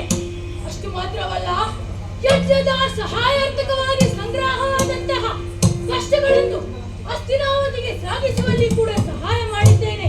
ಹಾಗಾಗಿ ಇನ್ನು ತಡ ಮಾಡುವುದು ಸರಿಯಲ್ಲ. ಶೀಘ್ರವಾಗಿ ಅರ್ಜುನನ ಪಾಳ್ಯವನ್ನು ಸೇರಿಕೊಳ್ಳುತ್ತೇನೆ.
ಏನೆಲ್ಲ ಅರಿತು ಅರಿತು ಹೊಂಡಕ್ಕೆ ಬೀಳುವವರನ್ನು ಮೂರ್ಖರೆಂದೇ ಹೇಳಬೇಕಾಗುತ್ತೆ. ಪಾಂಡವರ ಪರಾಕ್ರಮ 3 ಲೋಕವೇ ಕೊಂಡಾಡುತ್ತಿದೆ. ಅಂತ ಅಲ್ಲಿ ಚಂಪಕಣ್ಣನ ಯುವರಾಜನಾದ ನೀನು ನಮ್ಮನ್ನು ವಿರೋಧಿಸಿ ಹಗೆತನವನ್ನು ಕಟ್ಟಿಕೊಳ್ಳಬೇಡ.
ತಲೆ ಗಟ್ಟಿ ಇದೆ ಎಂದರೆ ಬಂಡೆಗಲ್ಲಿಗೆ ಗುಚ್ಚಬೇಡ. ನಿನ್ನಲ್ಲಿ ಎಷ್ಟೇ ಪರಾಕ್ರಮ ಇದ್ದರು ಅದು ನನ್ನಲ್ಲಿ ನಡೆಯಲಿಕ್ಕಿಲ್ಲ. ಈಗ ನೋಡು, ಕರ್ಣಪುತ್ರ ಋಷಿಕೇತು ಇದ್ದಾನೆ.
ಏನಾಗಿ ಹೋಯಿತು? ಕಟ್ಟಿದಂತಹ ಕುದುರೆಯನ್ನು ಬಿಡಿಸುವುದಕ್ಕಾಗಿ ನಮ್ಮವರನ್ನು ಕಳುಹಿಸಿಕೊಟ್ಟರೆ ಸುಧನ್ವನಂತೆ ಒಬ್ಬ ಬಾಲಕ ನಮ್ಮವರೆಲ್ಲ ಕರೆಗುರಿಸಿದ್ದಾನೆ. ಈ ಪಾರ್ಥನ ಪರಾಕ್ರಮದ ಬಗ್ಗೆ ತಿಳಿದಿದ್ದರು ಈ ರೀತಿ ವರ್ತಿಸುತ್ತಾನೆ ಎಂದಾದರೆ ಅವನನ್ನು ದಂಡಿಸಲೇಬೇಕು. ಹಾಗಾಗಿ ನಾನೇ ಯುದ್ಧಕ್ಕೆ ಹೊರಟು ನಿಂತೆ. ನೋಡಿದೀರ ನಮ್ಮವರ ಮುಖ? ಯುದ್ಧೋತ್ಸವರಾಗಿದ್ದಾರೆ. ನಾನು ಮುಂದೆ ಹೋಗುತ್ತೇನೆ ಎಂದು ಸಿದ್ಧರಾಗಿದ್ದಾರೆ. ಅಯ್ಯ ವೀರರೇ, ನೀವು ಇವತ್ತು ಹೋಗುವುದು ಬೇಡ, ಸ್ವಲ್ಪ ವಿಶ್ರಾಂತಿಯನ್ನು ಪಡೆಯಿರಿ. ಕೊನೆಯವರೆಗೂ ಸಡಗರದಿಂದ ಸಂಭ್ರಮದಿಂದ ಯುದ್ಧವನ್ನು ನೋಡಿ ಆಶ್ಚರ್ಯ ಪಡುತ್ತಾ ಇದ್ದಾರೆ. ಯುದ್ಧವೆಂದರೆ ಭೀಕರತೆ, ಅದರಲ್ಲಿ ಸಂಭ್ರಮವೇ. ಅದು ಹಾಗೆ ಕೆಲವೊಬ್ಬರಿಗೆ ಮದುವೆ ಎಂದರೆ ಸಡಗರ, ಕೆಲವೊಬ್ಬರಿಗೆ ಹಬ್ಬ ಹರಿದಿನವೆಂದರೆ ಸಡಗರ. ಆದರೆ ಈ ಅರ್ಜುನನಿಗೆ ಯುದ್ಧವೆಂದರೆ ಸಡಗರ, ಸಂಭ್ರಮ. ಹಾಗಾಗಿ ತಡ ಮಾಡುವುದಲ್ಲ, ಸಾರಥಿಗೆ ತಿಳಿಸಿದ್ದೇನೆ, ಅತಿ ವೇಗವಾಗಿ ಹೋಗಬೇಕು. ಒಮ್ಮೆಲೆ ಅವನ ಮುಂದೆ ನಿಲ್ಲಬೇಕು. ತಡ ಮಾಡುವುದು ಸರಿಯಲ್ಲ, ಮುಂದೆ ಹೋಗುತ್ತೇನೆ.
ಗೋಪಿಯು ಹಿಡಿದು ಪಿಂಕವ ತಕ್ಕನೆ ಪೇಳುದನ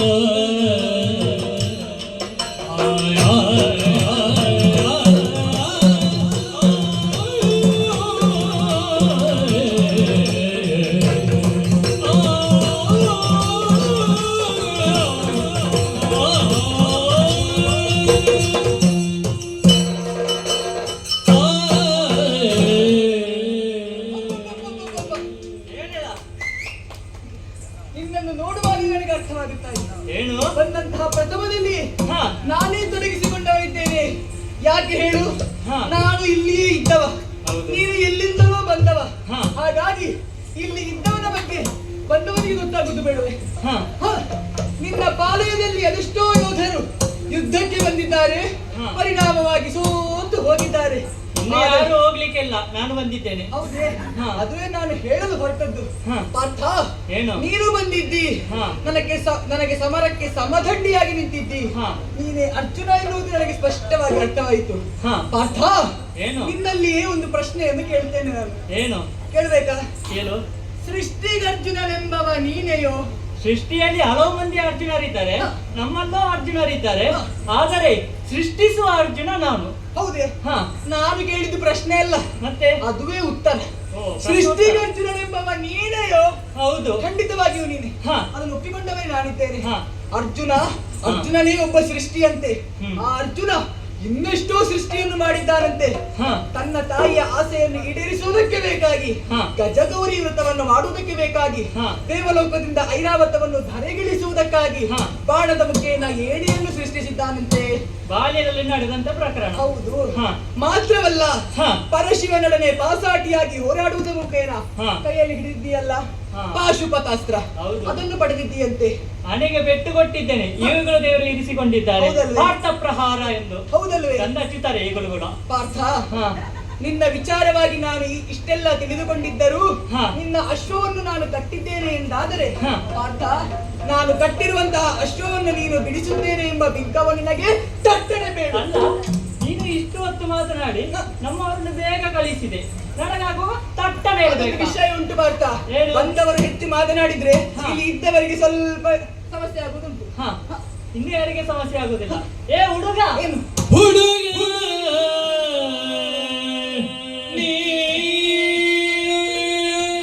ನಿನ್ನ ಬೆಡಗಿನ ನುಡಿಯ ಕಟ್ಟಿದೋ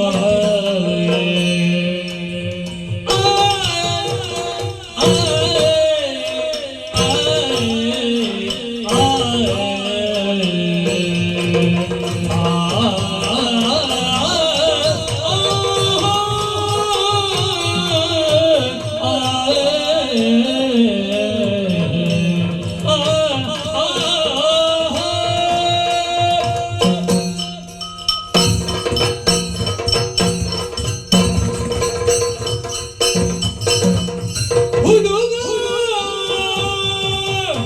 ನೀನು ನಿನ್ನ ಬೆಡಗಿನ ನುಡಿಯ ಕಟ್ಟಿಡೋ, ನಿನ್ನ ಬೆಡಗಿನ ನುಡಿಯ ಕಟ್ಟಿಡೋ, ನಮ್ಮ ಹಯವ ಬಿಡು, ನಮ್ಮ ಹಯವ, ನಮ್ಮ ಹಯವ ಬಿಡು, ಪಡೆಯಲ್ಲೋ ಕೊಂಡು ನಮ್ಮೊಡನೆ ತೆರಳು, ನಿನ್ನ ಒಣಗುಂಬೆ ಧನವ ಕೊಡು, ನಿನ್ನ ಒಣಗುಂಬೆ ಧನವ ಕೊಡು, ಪಡೆಯಲು ಕೊಂಡು ನಮ್ಮೊಡನೆ ತೆರಳು, ನಿನ್ನ ಒಣಗುಂಬೆ ಧನವ ಕೊಡು. ಹುಡುಗನಿನು ನಿನ್ನ ಬೆಡಗಿನ ನುಡಿಯ ಕಟ್ಟಿಡೋ,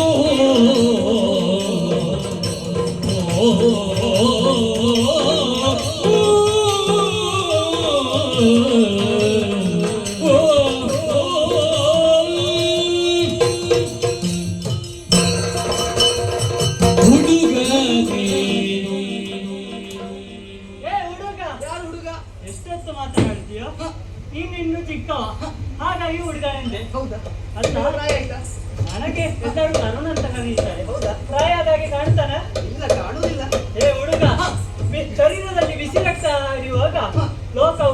ಅಂತೆ.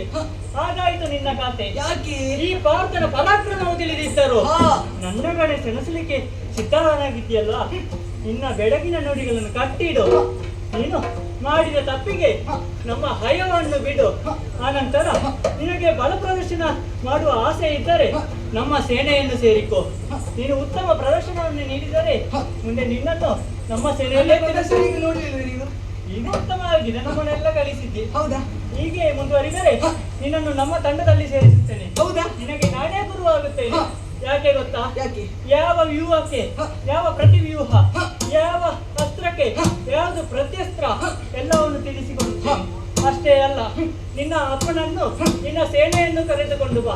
ಅವರ ಬಗ್ಗೆ ಕೇಳಿದ್ದೇನೆ, ಅವರು ಸಹ ನಮ್ಮ ತಿರುಗಾಟಕ್ಕೆ ಬೇಕು. ಹೌದಾ? ಅಷ್ಟೇ ಅಲ್ಲ, ನೀನು ಈಗ ಕಟ್ಟಿದೆಲ್ಲ ಕುದುರೆ, ಅದಕ್ಕೆ ತಪ್ಪಾಗಿದೆ ಎಂದು ಕ್ಷಮೆ ಕೇಳಿ ಸ್ವಲ್ಪ ದನವನ್ನು ಕೊಡು. ಹಾಗಂತ ನನ್ನ ದನದಿಂದ ನಮ್ಮ ಯಾಗ ನಡೆಯುವುದಲ್ಲ. ಇಲ್ಲಿ ನೋಡು, ಎಷ್ಟು ಮಂದಿ ನೆರೆದಿದ್ದಾರೆ. ಹೌದಲ್ಲ? ಇವರು ನಮ್ಮವರನ್ನು ಹೋರಾಟಕ್ಕೂ ಬಂದಿದ್ದಾರೆ, ಹಾಗೂ ಪ್ರತ್ಯಕ್ಷವಾಗಿಯೂ ಪರೋಕ್ಷವಾಗಿಯೂ ಸಹಕಾರವನ್ನು ನೀಡಿದ್ದಾರೆ. ಇಲ್ಲಿ ನಮ್ಮವರು ಇದ್ದಾರೆ ಕೆಲವರು. ಈಗ ನಮ್ಮವರಾಗಿದ್ದಾರೆ, ಅದು ಬಿಡು. ಈಗ ನೀನು ಕುದುರೆಯನ್ನು ಬಿಟ್ಟು ಹಿಂದಕ್ಕೆ ಸರಿ. ನಿನ್ನನ್ನು ಮೂಢನೆಂಬೆನೆ ನಾನು.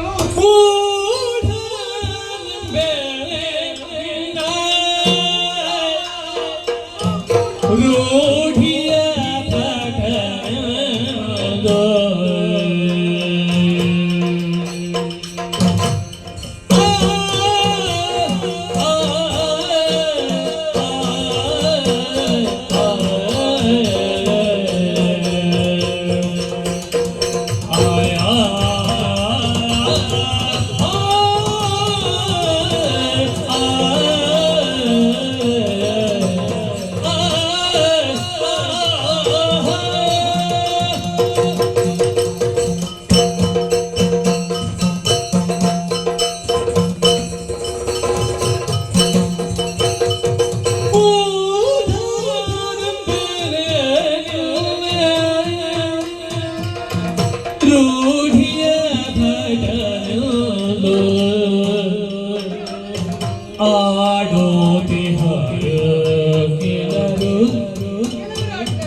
ಬೇಡುವ ದ್ವಿಜನೆ ದ್ರವ್ಯವ ಬೇಡುವ ದ್ವಿಜನೆ ದ್ರವ್ಯವ ಬೇಡುವ ದ್ವಿಜನೆ ದ್ವಿಜನೆ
ದ್ರವ್ಯವನೋ ಬೇಡುವ ದ್ವಿಜನಿನೇನೋ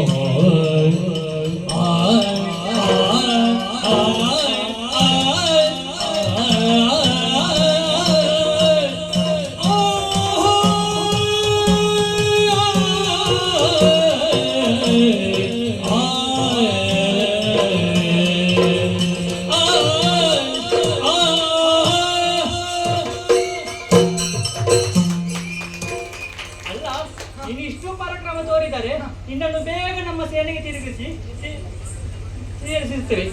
ಆಗ ಪ್ರತಿಭಾ ಪುರಸ್ಕಾರ ಒಂದು ಕೊಡ್ಬೇಕು ನಿಮಗೆ. ನನಗೆ ಆಯ್ತು, ಕೊಡಿಸುವ ಪಾರ್ಥ. ಬೇಗ ಸೇರು ನೀನು. ಪಾರ್ಥ, ಹಾ. ನಿನ್ನ ಮಾತನ್ನು ಕೇಳುವಾಗ ಹಾ. ನನಗೆ ನಗಬೇಕು ಅಳಬೇಕು ಒಂದು ಗೊತ್ತಾಗುದಿಲ್ಲ. ಯಾಕೆ ಹಾಗೆ? ಅಲ್ಲ, ನಿನ್ನ ಅರ್ಜುನ ಹೌದಾ? ಸಂಶಯವ? ಆಗೊಮ್ಮೆ ಗಾಡಿ ಮರಳ ಗಂಡ ಹಾಗೆ ಆಯ್ತು, ಹಾಗೆ ಕೇಳಿದ್ದು. ಹಾ, ಅರ್ಜುನ ಹೌದಾ ನೀನು? ಅದು ನಾನೇ. ಅಲ್ಲ, ನನಗೆ ಸಂಶಯ ಯಾಕೆ ಬಂತು? ಯಾಕೆ? ನಿನ್ನ ಮಾತನ್ನು ಕೇಳುವಾಗ ಹಾ. ಮೂಢನೆಂಬೆನೆ ನಿನ್ನ. ಯಾಕ ಹೇಳುವುದಕ್ಕೆ ಸಾಧ್ಯವಿಲ್ಲ. ಹಾ. ಯಾಕೆ ಹೇಳು? ರೂಢಿಯಲ್ಲಿ ಇರುವಂತಹ ಕೆಲವರು ಹಾ. ನಿನ್ನನ್ನು ರೂಢಿಯ ಭಟ ಎನ್ನುವ ಹಾಗೆ ಹೇಳುತ್ತಾರೆ. ಹೌದೌದು. ಅಂತಹ ಅರ್ಜುನನಿಗೆ ಹಾ. ಇಂತಹ ಪರಿಸ್ಥಿತಿ ಯಾಕೆ ಬಂತು? ಎಂತ ಪರಿಸ್ಥಿತಿ? ಇಲ್ಲದೆ ಇದ್ರೆ ಹಾ. ಹಯವನ್ನು ಬಿಟ್ಟು ಕೊಡು, ಹಾ. ಕಪ್ಪ ಕಾಣಿಕೆ ಕೊಡು, ಹಾ. ಸ್ವಲ್ಪವೂ ಆದೀತು, ಹಾ. ಇಷ್ಟು ಆದೀತು, ನಮ್ಮ ಪಾಳೆಯವನ್ನು ಸೇರಿಕೊಳ್ಳು, ಪ್ರತಿಭಾ ಪುರಸ್ಕಾರ ಮಾಡ್ತೇನೆ, ಹಾ. ಅದು ಮಾಡ್ತೇನೆ, ಇದು ಮಾಡ್ತೇನೆ ಎನ್ನುವ ಹಾಗೆ ಹೇಳುತ್ತಾ ಇದೆಯಲ್ಲ. ಹಾ. ನೀನು ಹೇಳಬೇಕಾದದ್ದು ಯಾರಲ್ಲಿ? ಯಾರಲ್ಲಿ? ಸೋತವರಲ್ಲಿ ಹೇಳಬೇಕಾದದ್ದು. ಹಾ. ಆದ್ರೆ ನೀ ಹೇಳುತ್ತಾ ಇರುವುದು ಯಾರಲ್ಲಿ? ನನ್ನಲ್ಲಿ ಹೇಳ್ತಾ ಇದ್ದಿ. ಹಾ. ಪಾಠ, ಇನ್ನೊಂದು ವಿಚಾರವನ್ನು ಹೇಳ್ತೇನೆ ನಿನಗೆ. ಯಾರಾದ್ರೂ ಏನೂ ಇಲ್ಲ ಎಂದಿದ್ದರೆ ಹಾ. ಅವರು ದೇವರಾಣಿಗೂ ಬೇಡುವುದಕ್ಕೆ ಹೋಗುವುದಿಲ್ಲ. ಇಲ್ಲಿ ಕೇಳಿದಲ್ಲವ ನಾವು. ಮತ್ತೆ? ಇವಾಗ ಮದುವೆ ಆಮಂತ್ರಣ ಪತ್ರಿಕೆ ನೋಡು. ಹ. ಇಂಥ ವಧುವಿಗೆ ಇಂಥ ವರನನ್ನು ಗುರು ಹಿರಿಯರ ನಿಶ್ಚಯಿಸುತ್ತಾರೆ ಅಂತ ಬರೆದಿರ್ತಾರೆ. ಹೌದು. ಆದರೆ ಆದರೆ? ಕೆಲವೊಮ್ಮೆ ವಧುವೆ ವರನನ್ನು ಆಯ್ಕೆ ಮಾಡಿರ್ತಾರೆ. ಹ. ಆದರೆ ಒಂದು ಬರೆಯುವುದು ಅಷ್ಟೇ. ತಿದ್ದುಪಡಿ ಅಂತ ಹೇಳುವುದು ನೀನು. ಹಾ. ಆದರೆ ಇಲ್ಲಿ ಹಾಗಲ್ಲ. ಹ.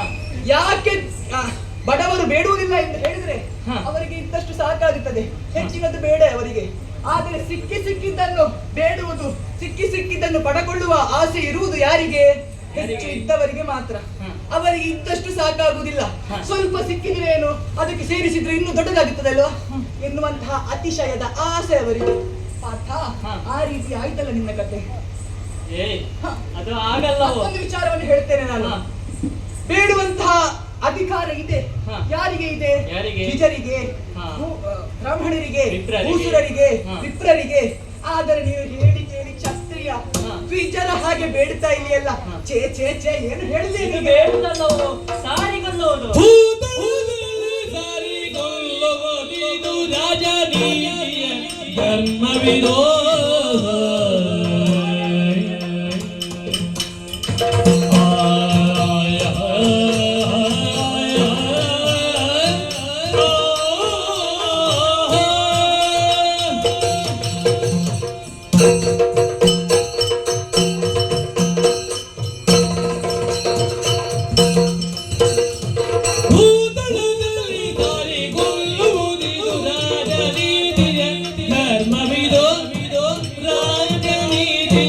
ಧರ್ಮವಿದೋ ತರಳಗೋ ನೀ ತರಳಗೋ ನಿನ್ನೊಳಲ್ಲೇ ರಣವ ನಿನ್ನೊಳಲ್ಲೇ ರಣವ ನಿನ್ನ ತಾತನ ಕರೆಸಿಕೊಂಡು ನಿನ್ನ ತಾತನ ಕರೆಸಿಕೊಂಡು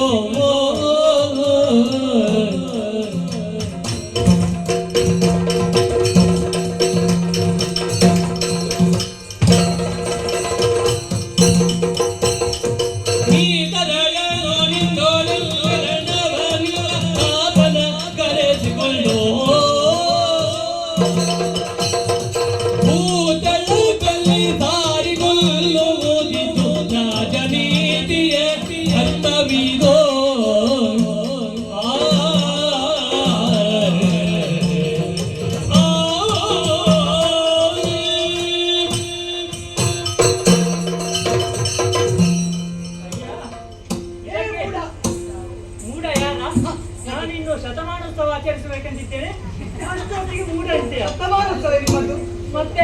ಭೀಷ್ಮಾಚಾರ್ಯರು 800 ವರ್ಷ ಬದುಕಿದ್ದಾರೆ. ನೀನೆಷ್ಟು ವರ್ಷ? ನನಗೆ ಅಷ್ಟು ಬೇಡ, ಅವ್ರಿಗಿಂತ ಒಂದು 3 ಪಟ್ಟು ಜಾಸ್ತಿ ಆಯ್ತು. 3 ಪಟ್ಟು ಜಾಸ್ತಿ ವರ್ಷ ಈಗ ಆಯ್ತಾ? ಇಲ್ಲ, ಅಷ್ಟು ಬದುಕುವರೆಗಿಂತ ಹಾಗೆ ಆಸೆ ಉಂಟು. ಸರಿ ಸರಿ. ಏ ಇನ್ನು ನೀನೇನೇ ಇದೆ ಅದು ಆಗಲ್ಲವಾ? ಹೇಗೆ? ನಾವು ಬೇಡಿದಲ್ಲ, ಮತ್ತೆ ಅದು ಸಾರಿಕೊಳ್ಳುವುದು ಅಂತ ಹೇಳುತ್ತಾರೆ. ಬೇಡುವ ದ್ವಿಜ ನೀನು. ಹಾಗಲ್ಲ, ಮತ್ತೆ ಸಂಬಂಧವಾಗಲಿ ಸಂಹಾರವಾಗಲಿ ಹ. ಸರ್ ಯಾವುದಾದ್ರೂ ಒಂದು ಸಮಾನತೆ ಎಂಬುದು ಬೇಕು. ಬೇಕೆ? ನೀನಿನ್ನು ನನ್ನ ಮಗನ ಪ್ರಾಯದವ. ನನಗೂ ಒಬ್ಬನಿಂತ ಮಗನಿದ್ದ, ಹೌದೇ? ವೀರ ಅಭಿಮನ್ಯು. ಹ. ಅವನು ನನ್ನ ಮಗ. ಕುರುಕ್ಷೇತ್ರ ಯುದ್ಧದಲ್ಲಿ ಚಕ್ರವ್ಯೂಹವನ್ನು ಭೇದಿಸಲು ಮುಂದಾದ 3 ಅಕ್ಷೋಹಿಣಿ ಸೇನೆಯನ್ನು ನಾಶಪಡಿಸಿದ. ಹೌದೇ? ಅವನನ್ನು ಎದುರಿಸಲಾಗದೆ ಅವನಿಗೆ ಮೋಸದಿಂದ ಅವನ ಕರಗಳನ್ನು ಕತ್ತರಿಸಿದ. ಕೇಳಿಪಟ್ಟಿದ್ದೇನೆ ನಾನು. ಮುಂದಾದ ಕರದಿಂದ ಚಕ್ರವನ್ನು ಬಿಗಿದು ಎಲ್ಲರನ್ನು ನಾಶಪಡಿಸಲು ಮುಂದಾದ. ತೀರ್ಥನವನ್ನು ಮೆರೆದಿದ್ದಾನೆ ಆತ. ಹೌದು, ಆತನನ್ನು ನನ್ನ ಮಗ. ಆದರೆ ನೀನು ಅವನ ಹಾಗೇ ಇದ್ಯಾ. ಹೌದಾ? ನನಗೆ ನಿನ್ನನ್ನು ನೋಡುವಾಗ ಹಾಗೇ ಅನಿಸುತ್ತಾ ಇದೆ. ಹೌದಾ? ಅಯ್ಯ, ಮತ್ತೊಂದು ವಿಚಾರ. ಏನು? ಭೂತಲದಲ್ಲಿ ಸಾರಿಕೊಳ್ಳುವುದು ರಾಜನೀತಿ ಎಂದು ಹೇಳುತ್ತಾರೆ. ಹೌದೇ? ಹಾಗಾಗಿ ನಿನ್ನ ಬಳಿ ಹೇಳಿದೆ. ನಿನ್ನನ್ನು ಕೊಂದು ನಿನ್ನ ತಂದೆಗೆ ಪುತ್ರ ಶೋಕವನ್ನು ನೀಡಲಾರೆ. ಹಿಂದೆ ತೆರಳು, ಬೇಕಾದರೆ ಅವರೊಡನೆ ಹೊರಡು. ನನ್ನದೊಬ್ಬರಿಗೆ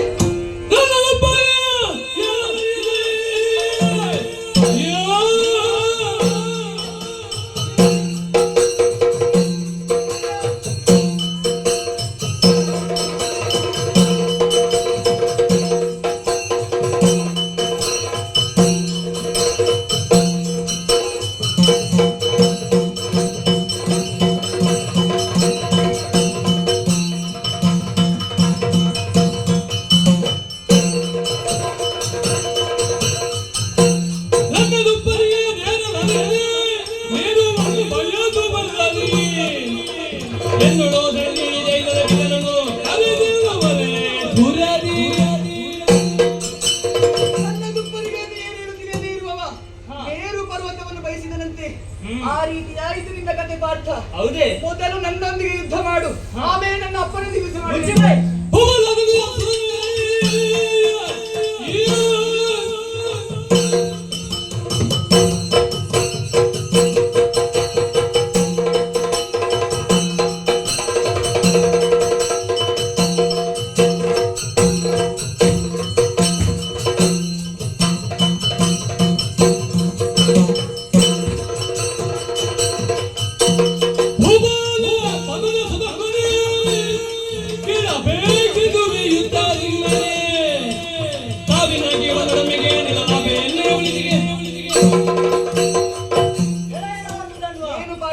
ನೀನು ನನ್ನ ಪರಾಕ್ರಮದ ಬಗ್ಗೆ ಕೇಳಿ ತಿಳಿದಿರಬಹುದು, ನೋಡಿರಕ್ಕಿಲ್ಲ.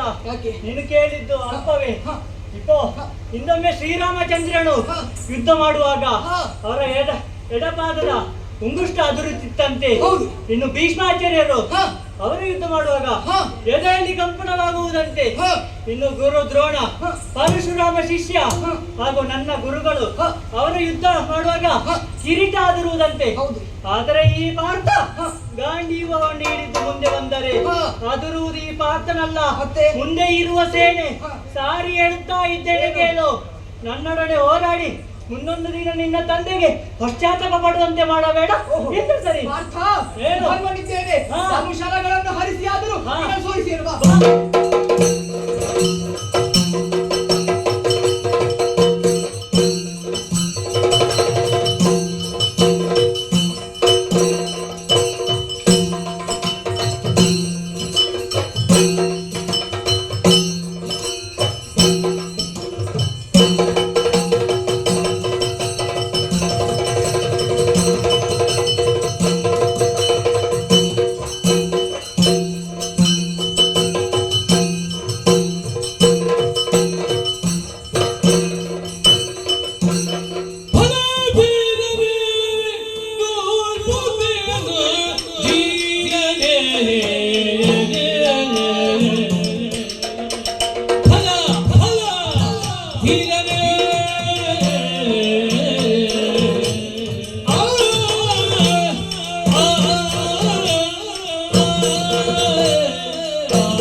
ಎಲ್ಲಿದೆ ಹಲವೀರನೆ ಹಲವೀರನೆ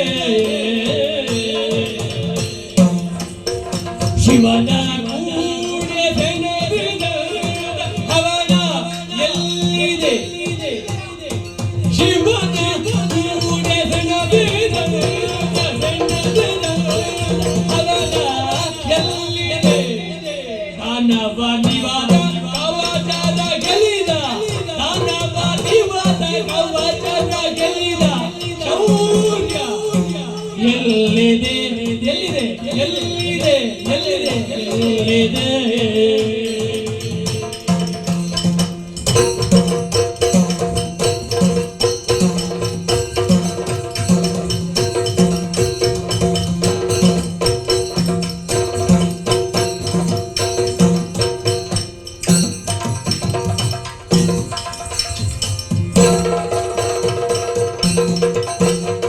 ಶಿವನ ಗುಡಿಯ ದಂಡದಿರಲ್ಲ ಅವನ ಎಲ್ಲಿದೆ ದಾನವ ನಿವಾದ ಕವಚದ ಗೆಲ್ಲಿದ ಶೌರ್ಯ ಎಲ್ಲಿದೆ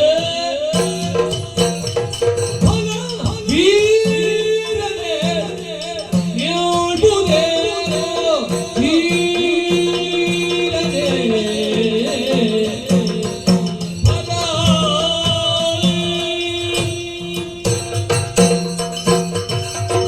ಒಲಬಲ ವೀರನೇ ಓ ಶೂರನೇ ಅರ್ಜುನ ಏನು ಕೇಳುತ್ತಾ ಇಲ್ಲಲ್ಲ ಓ ಅರ್ಜುನ ಸ್ವಲ್ಪ ಕಿವಿ ದೂರಾಗಿದೆ ಅಂತ. ಅರ್ಜುನ ಹ, ನೆಲನೋಟಕನಾಗಿದ್ದಾನೆ ಆಗ ಹಾಗೆ ಅದನ್ನು ಸೃಷ್ಟಿ ಮಾಡಿದ್ದಾನೆ ಇದನ್ನು ಸೃಷ್ಟಿ ಮಾಡಿದ್ದಾನೆ ಎಲ್ಲ ಅಂತೆಗಂತೆಗಳ ಸಂತೆ ಹ. ಅರ್ಜುನ ನಿವಾತ ಕವಚದಲ್ಲಿ ಹೋರಾಡಿದ್ದೀಯಂತೆ ಆ ಪೌರುಷ ಎಲ್ಲಿಂಟ ನಿನ್ನದು ಹ. ಪರಶಿವನಿಗೆ ಪಾಸಾಟಿಯಾಗಿ ಹೋರಾಡಿ ಪಾಶುಪತಸ್ತ್ರವನ್ನು ಪಡೆದುಕೊಂಡಿದ್ದೀಯಂತೆ ಎಲ್ಲಿ ಉಂಟಾ ಆ ಶೌರ್ಯ ಎಲ್ಲಿ ಉಂಟಾ ಎಲ್ಲ ಸುಮ್ಮನೆ ಎಲ್ಲ ಮಾತಿಗೆ ಮಾತ್ರ ಹೇಳುದು ಎಲ್ಲರೂ ಯಾವ ಕೆಲಸಕ್ಕೂ ಆಗುವವರಿಲ್ಲ ಇದು ಕೆಲಸ ಮಾಡುವುದೆಲ್ಲ ನಾವು ಹ. ಏ ಪಾರ್ಥ ನಿನ್ನನ್ನು ಹೀಗೆ ಬಿಟ್ಟರೆ ನನ್ನ ಉದ್ದೇಶ ಈಡೇರುವುದಿಲ್ಲ ಹಾಗಾಗಿ ಏನು ಮಾಡಬೇಕು ನಿನ್ನ ರಥದಲ್ಲಿ ಇದ್ದಾನಲ್ಲ ನಿನ್ನ ರಥವನ್ನು ಆ ಕಡೆ ಈ ಕಡೆ ಮಾಡುವವ ಇದ್ದಾನಲ್ಲ ಅವನಿಗೆ ಒಂದೇ ಒಂದು ಬಾಣ ಮತ್ತೆ ಹೋದ ಇನ್ನು ಏನು ಮಾಡ್ತಾನೆ ಯಾರನ್ನು ಕರೆಸ್ತಾನೆ ನಿರೀಕ್ಷೆ ಇರ್ತೇನೆ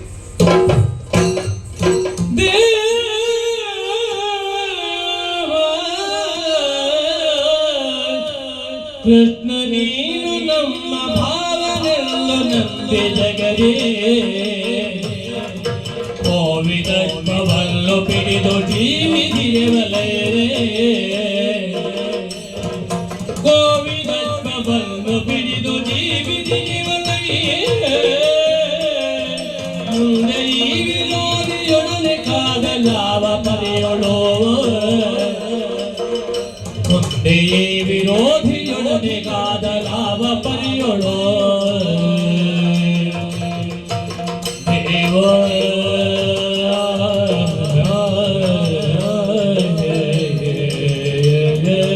ಕೃಷ್ಣ ಮುಕುಂದ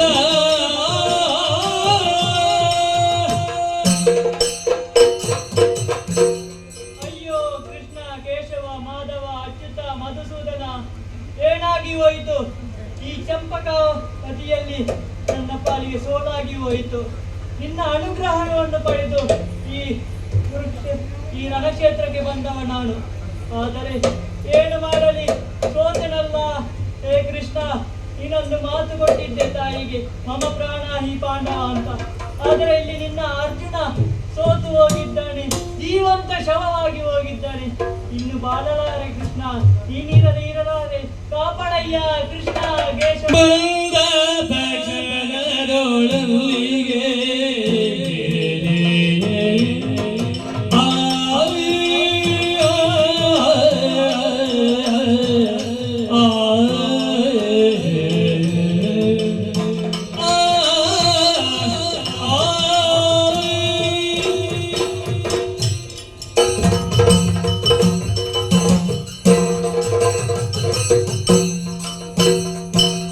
ಬಂದ ತಕ್ಷಣದೊಳಲಿಗೆ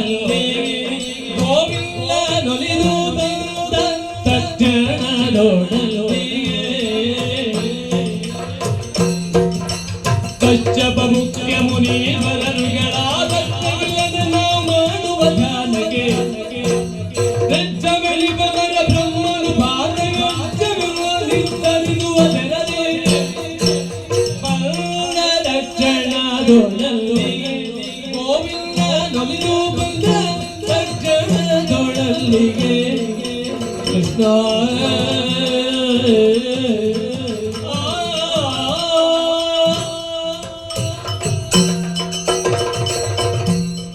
ಧರೆಯಲ್ಲಿ ಧರ್ಮದ ಅಭ್ಯುತ್ಥಾನಕ್ಕೋಸ್ಕರ ಶ್ರೀಕೃಷ್ಣಾಭಿಧಾನದಿಂದ ದೇವಕಿಯ 8ನೆಯ ಗರ್ಭದಲ್ಲಿ ಜನಿಸಿದವನು ನಾನು. ಅಧರ್ಮ ಮಾರ್ಗದಲ್ಲಿ ನಡೆಯುವವರು ತನ್ನ ಸಂಬಂಧಿಗಳೇ ಆದರೂ ಅವನನ್ನು ಉಳಿಯಬಿಡುವುದು ತಕ್ಕದಲ್ಲ. ಅದಕ್ಕಾಗಿ ಮಾವನಾದಂತಹ ಕಂಸನನ್ನು ಕೊಂದು ಕೆಡಹಿದ್ದೇನೆ. ಅದೇ ರೀತಿ ಬಾಲ್ಯದಲ್ಲಿ ವಿಧ ವಿಧವಾದಂತಹ ಲೀಲೆಗಳನ್ನು ಆಡಿ ಅನೇಕ ದೈತ್ಯರನ್ನು ಸಂಹರಿಸಿದ್ದೇನೆ. ಅದಾದ ನಂತರ ನನಗೆ ಬಂದಂತಹ ಆಲೋಚನೆ, ದುಷ್ಟರನ್ನು ನಾನೊಬ್ಬನೇ ಸಂಹರಿಸುವುದಲ್ಲ, ಸಜ್ಜನರಿಂದಲೇ ಅವರ ವಧೆಯಾಗಬೇಕು ಎನ್ನುವಂಥದ್ದು. ಆಗ ನನಗೆ ಸಿಕ್ಕಿದವರು ಪಾಂಡವರು. ಪಾರ್ಥ ನನ್ನ ಪ್ರಬಲವಾದಂತಹ ಅಸ್ತ್ರ. ಈಗ ಪಾಂಡವರು ಒಂದು ಹತ್ಯೆ ದೋಷ ನಿವಾರಣೆಗೋಸ್ಕರ ಯಜ್ಞವನ್ನು ಮಾಡುತ್ತಿದ್ದಾರೆ. ಅಶ್ವಮೇಧ ಯಾಗದ ಅಶ್ವದ ಪ್ರಮುಖವರಿಗಾಗಿ ಪಾರ್ಥನೆ ತೆರಳಿದ್ದಾನೆ. ಚಂಪಕಾವತಿಯಲ್ಲಿದ್ದಾನೆ. ಅಲ್ಲಿಯ ರಾಜನಾದಂತಹ ಸುಧನ್ವನೊಂದಿಗೆ ಹೋರಾಡಿ ಸ್ವಲ್ಪ ಸೋತಿದ್ದಾನೆ. ಹಾಗೆಂದು ಸಂಪೂರ್ಣವಾಗಿ ಸೋಲಲಿಲ್ಲ. ಸುಧನ್ವನು ಹಾಗೆ ನನ್ನ ಭಕ್ತನಿದ್ದಾನೆ. ಇನ್ನೊಮ್ಮೆ ಕುದಿಯುವ ಕೊಪ್ಪಳಿಗೆಯಲ್ಲಿ ಆತನನ್ನು ಇರಿಸಿದಾಗ ಆತನನ್ನು ಅದರಿಂದ ಸಂರಕ್ಷಿಸಲು ನಾನೇ ಎಣ್ಣೆಯನ್ನು ಹೀರಿಕೊಂಡಿದ್ದೇನೆ.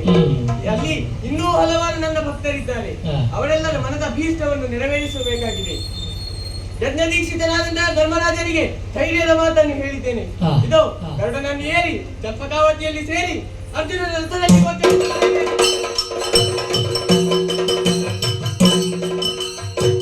ಬಳಿಕ ಜನನಿಗೆ ಮಣಿದ ಬಾಧವ ತಿಳಿದು ಬಿಗಿದ ಪುರಲಿ ರಥದೊಳಗೆ ಕುಳಿತಣ್ಣಿನ ವಾಘೆಯ ಕೊನೆಯ ಹರಿಯೋ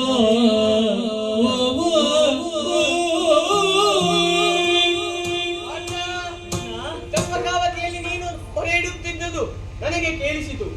ಇದನ್ನು ಕಂಡು ಯಜ್ಞ ದೀಕ್ಷಿತನಾದಂತಹ ಧರ್ಮರಾಜ ಕಳವಳಗೊಂಡಾಗ ಆತನಿಗೆ ಧೈರ್ಯದ ಮಾತನ್ನು ಹೇಳಿ ಕರ್ಣನನ್ನು ಏರಿ ರಭಸದಿಂದ ಇತ್ತ ಕಡೆ ಬಂದೆ. ಒಳ್ಳೆಯದಾಯ್ತು. ಕರ್ಣನನ್ನು ಏರಿ ಬಂದ ರಭಸಕ್ಕೆ ಯುದ್ಧದಲ್ಲಿ ಗಾಯಗೊಂಡವರು ಬಿದ್ದವರೆಲ್ಲ ಪುನಶ್ಚೇತನಗೊಂಡಿದ್ದಾರೆ. ಯುದ್ಧೋತ್ಸಾಹದಲ್ಲಿ ನಲಿದಾಡುತ್ತಾ ಇದ್ದಾರೆ. ಇನ್ನು ತಡ ಮಾಡುವುದು ಸರಿಯಲ್ಲ. ಗಾಂಡೀವವನ್ನು ಹಿಡಿ, ವಾಗಿಯನ್ನು ಚವಟಿಗೆಯನ್ನು ನಾನು ಹಿಡಿಯುತ್ತೇನೆ. ಪರ್ವತವನ್ನು ಏರು, ಮಾಡು ಯುದ್ಧ.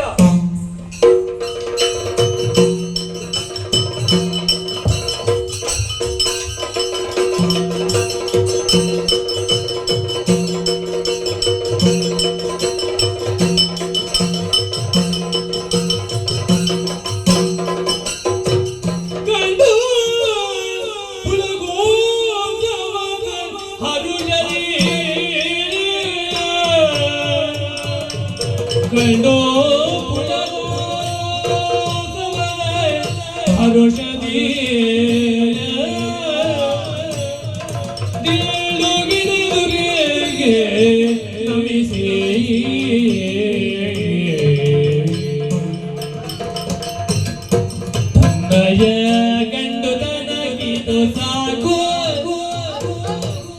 ತನ್ನಯ ಗಂಡು ತನಗಿದು ಸಾಕು ಕೈಗೊಂಡ ಕೆಲಸ ಗಂಡು ತನಗಿದು ಸಾಕು ಕೈಗೊಂಡ ಕೆಲಸ ಕೃಷ್ಣ ಅಚ್ಯುತ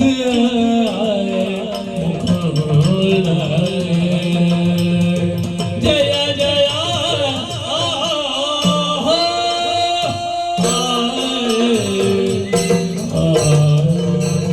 ಶ್ರೀಹರಿ ಮಾಧವ ಮುಕುಂದ ಮುರಾರಿ, ಧನ್ಯನಾದೆ ಸ್ವಾಮಿ, ಧನ್ಯನಾದೆ. ನಾನು ನಿರೀಕ್ಷಿಸಿದವನಲ್ಲ ಸ್ವಾಮಿ ಈ ಕಾಲಕ್ಕೆ. ಆದರೆ ಅನಿರೀಕ್ಷಿತವಾಗಿ ನಿನ್ನನ್ನು ಕಂಡೆ ಎನ್ನುವುದಾಗಿ ಹೇಳುವುದಕ್ಕೂ ಆಗುವುದಿಲ್ಲ. ಯಾಕೆ ಹೇಳಿ, ನಿನ್ನ ಬರುವಿಕೆಗಾಗಿಯೇ ಕಾಯುತ್ತಾ ಈ ಯುದ್ಧಕ್ಕೆ ಸನ್ನದ್ಧನಾದವನು ನಾನಿದ್ದೇನೆ. ಓ ಲಿಖಿತ ಕೃಷ್ಣನೇ ಸ್ವಾಮಿ, ಈ ಕಾಲಕ್ಕೆ ನಾನು ನಿನ್ನನ್ನು ಲಿಖಿತ ಕೃಷ್ಣ ಎನ್ನುವ ಹಾಗೆ ಸಂಬೋಧಿಸುವುದು ಯಾಕೆ? ನಿನ್ನ ಜೀವನದ ಲೀಲೆ, ನಿನ್ನ ಧರ್ಮದ ಮಾರ್ಗ ನಮ್ಮ ಜೀವನದಲ್ಲಿ ಯಾವತ್ತಿಗೂ ಲಿಖಿತಗೊಂಡಿದೆ. ನಮ್ಮ ಜೀವನದ ಲಿಖಿತನಾಗಿದ್ದೀಯ ನೀನು. ಆದ್ದರಿಂದಲೇ ನಿನ್ನನ್ನು ಲಿಖಿತ ಕೃಷ್ಣ ಎನ್ನುವ ಹಾಗೆ ಸಂಬೋಧಿಸಿದರೆ ಅದು ಎಷ್ಟೊಂದು ಮನಸ್ಪರ್ಶಿಯಾಗಿರುತ್ತದೆ ದೇವಾ. ನಮ್ಮ ಈ ರಾಜ್ಯದ ಜನರಿಗೆ ನಾನು ಆಗಾಗ ಹೇಳುವುದುಂಟು, ನಿಮಗೆ ಶ್ರೀಹರಿಯ ದರ್ಶನವನ್ನು ಮಾಡಿಸುತ್ತೇನೆ. ಆ ಕಾಲ ಇಂದು ಒದಗಿ ಬಂದಿದ್ದಲ್ಲವೇ ಸ್ವಾಮಿ? ಸ್ವಾಮಿ, ನಿನ್ನನ್ನು ಕಂಡೇ ಕಾಣುತ್ತೇನೆ ಎನ್ನುವಂತಹ ನಿಶ್ಚಯ ನನಗಿದ್ದರೂ ಕೂಡ ನೇರವಾಗಿ ನಾನು ತಾಯಿಯ ಬಳಿಗೆ ತೆರಳಿದೆ. ತಾಯಿಯ ಬಳಿಗೆ ತೆರಳಿ ಆಶೀರ್ವಾದವನ್ನು ಬೇಡುವಂತಹ ಕಾಲಕ್ಕೆ ತಾಯಿ ಒಂದು ಮಾತನ್ನು ಆಡಿದಳು. ಕಂದ, ನನ್ನ ಹೆಸರು ಸುಗರ್ಭೆ. ನಿನ್ನನ್ನು ಪಡೆದುದರಿಂದ ನೀನು ರಣಕ್ಷೇತ್ರಕ್ಕೆ ಹೋದ ಮೇಲೆ ನೀರು ಮರಳಿ ಬಂದರೂ ಬಾರದೆ ಇದ್ದರೂ ನಾಡಿನ ಜನರಿಗೆ ನಾನು ನಿಜವಾಗಿಯೂ ಸುಗರ್ಭೆ ಎಂದೆನಿಸಿಕೊಳ್ಳಬೇಕು ಎಂದಳು. ಆಕೆಯ ಮಾತನ್ನು ಈಡೇರಿಸಬೇಕು ಎನ್ನುವ ಉದ್ದೇಶದಿಂದಲೇ ಈ ರಣಕ್ಷೇತ್ರಕ್ಕೆ ಬಂದವನು ನಾನಿದ್ದೇನೆ ಸ್ವಾಮಿ. ನಂತರ ನೇರವಾಗಿ ತಂಗಿಯಾದಂತಹ ಕುವಲೆಯ ಬಳಿಗೆ ಹೋದಂತಹ ನಾನು ತಂಗಿಯಲ್ಲಿ ಇದ್ದ ವಿಚಾರವನ್ನು ಹೇಳಿಕೊಂಡಾಗ ಆಕೆಯೊಂದು ಮಾತನ್ನು ಹೇಳಿದಳು. ಅಣ್ಣ, ನೀನು ಒಂದು ವೇಳೆ ಯುದ್ಧ ಕ್ಷೇತ್ರಕ್ಕೆ ತೆರಳಿ ಅಲ್ಲಿ ಮಡಿದೆ ಎನ್ನುವಂತಹ ವಾರ್ತೆಯನ್ನು ಕೇಳಿ ನಾನು ರಣಕ್ಷೇತ್ರಕ್ಕೆ ನಿನ್ನ ಹೆಣವನ್ನು ಕಾಣುವುದಕ್ಕೆ ಬಂದೆ ಎಂದಾದರೆ ಶತ್ರುಗಳು ಬಿಟ್ಟಂತಹ ಅಂಬುಗಳ ಘಾತ ನಿನ್ನ ಬೆನ್ನಿನಲ್ಲಿರಬಾರದು, ನಿನ್ನ ಎದೆಯಲ್ಲಿ ಗೋಚರಿಸಬೇಕು ಎನ್ನುವ ಹಾಗೆ ಹೇಳಿದಳು. ಹಾಗಾಗಿ ತಾಯಿಯ ಮಾತನ್ನು ತಂಗಿಯ ಮಾತನ್ನು ಈಡೇರಿಸುವುದಕ್ಕೆ ಬೇಕಾಗಿ ನಿನ್ನ ಬಳಿಗೆ ಬಂದವ ನಾನು ಸ್ವಾಮಿ. ಸ್ವಾಮಿ, ನನಗೆ ಇಷ್ಟು ಸಾಕು. ನನ್ನ ಜೀವನದಲ್ಲಿ ಗಂಡಸ್ಸಾಗಿ ಹುಟ್ಟಿದ್ದಕ್ಕೆ ಮಾಡಿದಂತಹ ನನ್ನ ಕೈಂಕರ್ಯದಿಂದಲಾಗಿ ನನ್ನ ಗಂಡಸುತನ ಸಾಕು ಸ್ವಾಮಿ, ಸಾಕು.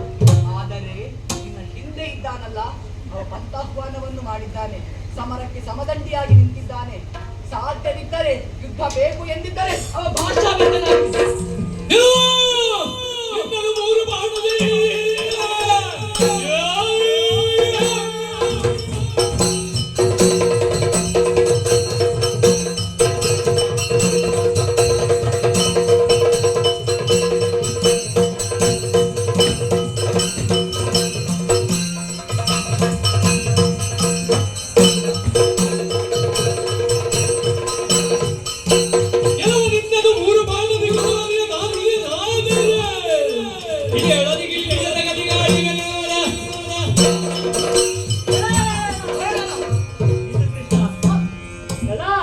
ದಿನಪ್ರತಿ ಅರ್ಚಿಸುವ ನಮಗಿಂತ ಯಾವಾಗಲೂ ಒಮ್ಮೆ ಕೃಷ್ಣ ಎನ್ನುವ ನಿನ್ನ ಭಕ್ತಿ ಹೆಚ್ಚಾಯಿತಾ?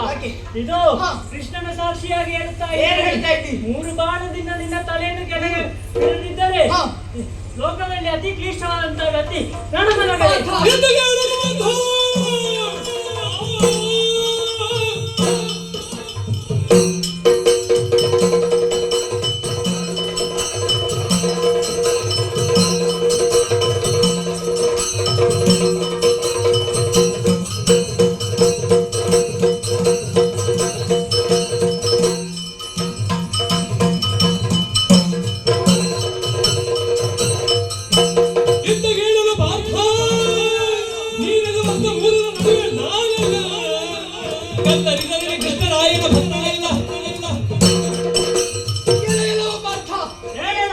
ಬಾಣವನ್ನು 3 ಬಾಣದಲ್ಲಿ ಕತ್ತರಿಸದೇ ಇದ್ದರೆ ಕೃಷ್ಣರಾಯನ ಪದಕರಲ್ಲ ನಾನು ನುಡಿದ ಬಾಣೆಯು ಜಯತ್ರದ ಜಗದೆ ಬಂದೊದಗಿದಲ್ಲ ಅತಿ ಸತ್ಯ ತಂದ ಸೋಟದ ಸಾಗತಿಗಳೀಗ ಮದಿದುವನ ಆಲಿಗಳವಲ್ಲ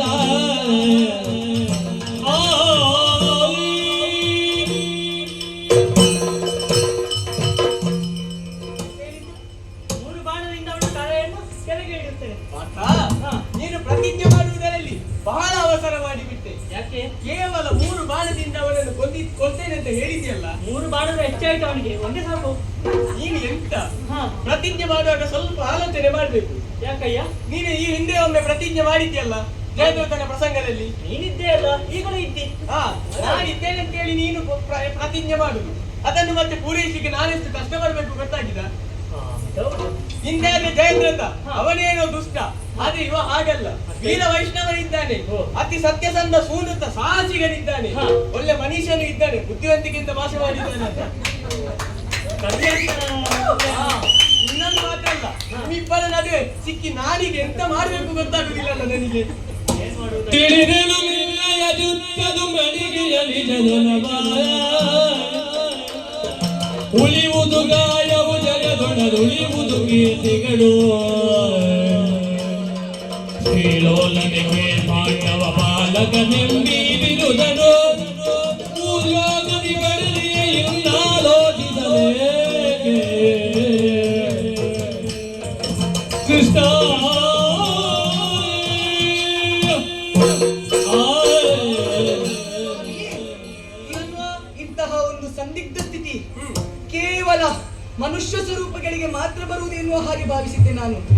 ಆದರೆ ದೇವರಿಗೂ ಹೀಗೆ ಮಾಡುವಂತಹ ಭಕ್ತರು ಇದ್ದಾರಲ್ಲ. ಈಗ ನಾನು ಎಂತ ಮಾಡುದು? ಎಂತ ಮಾಡುವುದೆನ್ನು ಹಾಗೆ ನೀನು ಆಲೋಚನೆ ಮಾಡ್ತಾ ಇದ್ದೀನಿ. ಹಾ. ನೀನು ಹೇಳಿದಂತಹ ಮಾತು ಹಾ. ಏನು ಮಮ ಪ್ರಾಣ ಹಿ ಪಾಂಡವಾಹ ಎನ್ನುವ ಹಾಗೆ. ಹೌದು. ಅದರಲ್ಲಿ ಒಂದು ಕಡಿಮೆಯಾದರೂ ನಿನ್ನ ಮಾತಿಗೆ ಬೆಲೆ ಇರುವುದಿಲ್ಲ. 5ಕ್ಕೆ 1 ಕಮ್ಮಿ ಆದ್ರೆ ಕಮ್ಮಿಯೇ. ತಮ್ಮಿಯೇ ಕೃಷ್ಣ, ಹಾ. ಹಾಗಾದ್ರೆ ನೀನು ಪಾರ್ಥನನ್ನು ಯಾವುದೇ ಕಾರಣಕ್ಕೂ ಬಿಡುವುದಕ್ಕಾಗುವುದಿಲ್ಲ. ನನ್ನ ಪ್ರತಿಜ್ಞೆ. ಹೌದು. ಹಾಗೆಂದು ಹಾ. ನಾನು ಸದಾ ನನ್ನ ಜೀವನದುದ್ದಕ್ಕೂ ನಿನ್ನ ಭಜಕ ನಾನು. ನಿನಗೆ ಗೊತ್ತಿರುವಂತಹ ವಿಚಾರವೇ ಅಲ್ವೇ? ಹೌದು. ನನ್ನನ್ನು ನಿನಗೆ ಬಿಡುವುದಕ್ಕಾಗುವುದಿಲ್ಲ. ಹಾಗಾದರೆ ಇಂತಹ ಸ್ಥಿತಿಗೆ ನಾನೇ ನಿನಗೊಂದು ಉಪಾಯವನ್ನು ಹೇಳುತ್ತೇನೆ. ಏನು? ಪಾರ್ಥ, ಇದು ಕೃಷ್ಣ, ಇದು ಹೇಗಾಯ್ತು ಗೊತ್ತೇ? ಹೇಗೆ? ಒಂದು ತಾಯಿಗೆ ಇಬ್ಬರು ಮಕ್ಕಳಿದ್ದರೆ ಹಾ. ಆ ಇಬ್ಬರು ಮಕ್ಕಳು ಒಂದೇ ಆಟಿಕೆಗೆ ಆಸೆ ಪಟ್ಟರು ಎಂದಾದರೆ ಹಾ. ಅಲ್ಲಿ ತಾಯಿಗೆ ಈ ಸಂದಿಗ್ಧ ಪರಿಸ್ಥಿತಿ ಒದಗಿ ಬರುತ್ತದೆ. ಎಂತ ಮಾಡುವುದು ಯಾಕೆ ಹೇಳು? ಗೊತ್ತಾಗುವುದಿಲ್ಲ. ಯಾಕೆ ಹೇಳು? ಹಾ. ಈ ಮಗುವಿಗೆ ಕೊಟ್ಟರೆ ಆ ಮಗುವಿಗೆ ಬೇಸರವಾಗುತ್ತದೆ, ಆ ಮಗುವಿಗೆ ಕೊಟ್ಟರೆ ಈ ಮಗುವಿಗೆ ಬೇಸರವಾಗುತ್ತದೆ. ಇಬ್ಬರು ಮಕ್ಕಳೇ ಅಲ್ವಾ? ಮಕ್ಕಳೇ ಅಲ್ವೇ? ಹಾ. ಅಂತಹ ಸಂದಿಗ್ಧ ಸ್ಥಿತಿ ನಿನಗೆ ಒದಗಿ ಬಂದಿದೆ ಬಂದಿದೆ. ಪಾರ್ಥ. ಹಾಗಾಗಿ ಅದಕ್ಕೆ ಉಪಾಯವನ್ನು ನಾನೇ ಹೇಳುತ್ತೇನೆ. ಏನು? ಪಾರ್ಥನಿಗೆ ಬೇಕಾದದ್ದು ಏನು? ಏನು? ಕೇವಲ ಲೌಕಿಕವಾದಂತಹ ಜಯ. ಯುದ್ಧದಲ್ಲಿ ಗೆಲ್ಲಬೇಕು. ಈ ಯುದ್ಧದಲ್ಲಿ ಆತನಿಗೆ ಜಯವನ್ನು ಪಡೆಯಬೇಕು ಎನ್ನುವಂತಹ ಆಸೆ ಮಾತ್ರ ಆತನಿಗಿರುವುದು. ಹಾ. ಆದರೆ ನನಗಿರುವುದು ಲೌಕಿಕವಾದಂತಹ ಜಯದ ಅಭಿಲಾಷೆ ಅಲ್ಲ. ಮತ್ತೇನು? ನನಗೆ ಬೇಕಾಗಿರುವುದು ಪಾರಮಾರ್ಥಿಕವಾದಂತಹ ಜಯ. ಓಹೋ. ಹಾಗಾಗಿ ಹಾ. ಯಾರಿಗೆ ಏನನ್ನು ಕೊಡಬೇಕು ಎಂದು ನಿನಗೆ ತಿಳಿದಿಲ್ಲವೇ ಕೃಷ್ಣ? ಹಾಗಾಗಿ ಇನ್ನು ನೀನೇ ಎಂತಾದ್ರೂ ಮಾಡಬೇಕು. ಅರ್ಜುನ, ಗೊತ್ತಾಯ್ತಾ? ಅಲುಬಗೆ ಅರ್ಜುನನು.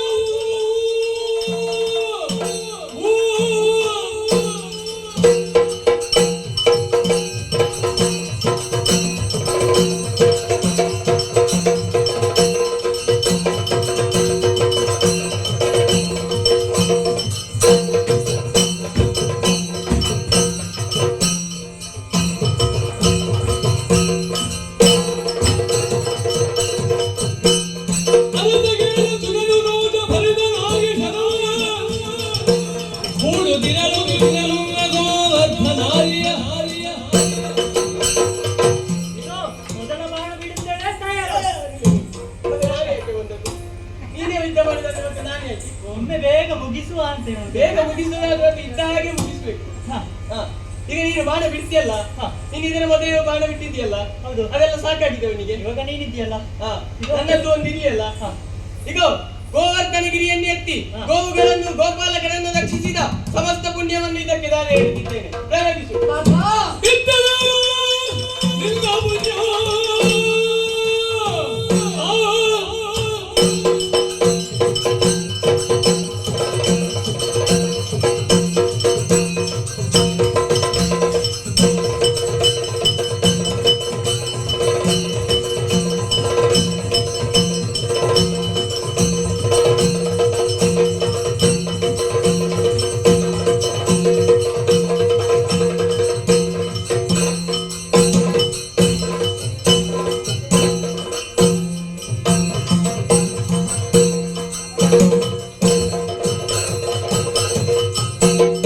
ಇದ್ದನೇವ ನಿನ್ನ ಪುಣ್ಯ ಸತ್ತು ವೀಗಲಿಸುವ ಶರವ. ಕತ್ತರಿಸಿದವರಿಗೆ ನಿನ್ನ ಭಕ್ತನಲ್ಲೆಂದು, ಕತ್ತರಿಸಾದಿರಗೆ ನಿನ್ನ ಭಕ್ತನಲ್ಲೆಂದು. ನೀನು ಬಿಟ್ಟಂತಹ ಬಾಣವನ್ನು ಮಧ್ಯಮದಲ್ಲಿ ಕತ್ತರಿಸದೇ ಇದ್ದರೆ ಶ್ರೀಕೃಷ್ಣನ ಭಜಕರಲ್ಲ ನಾನು. ನೋಡೋಣ.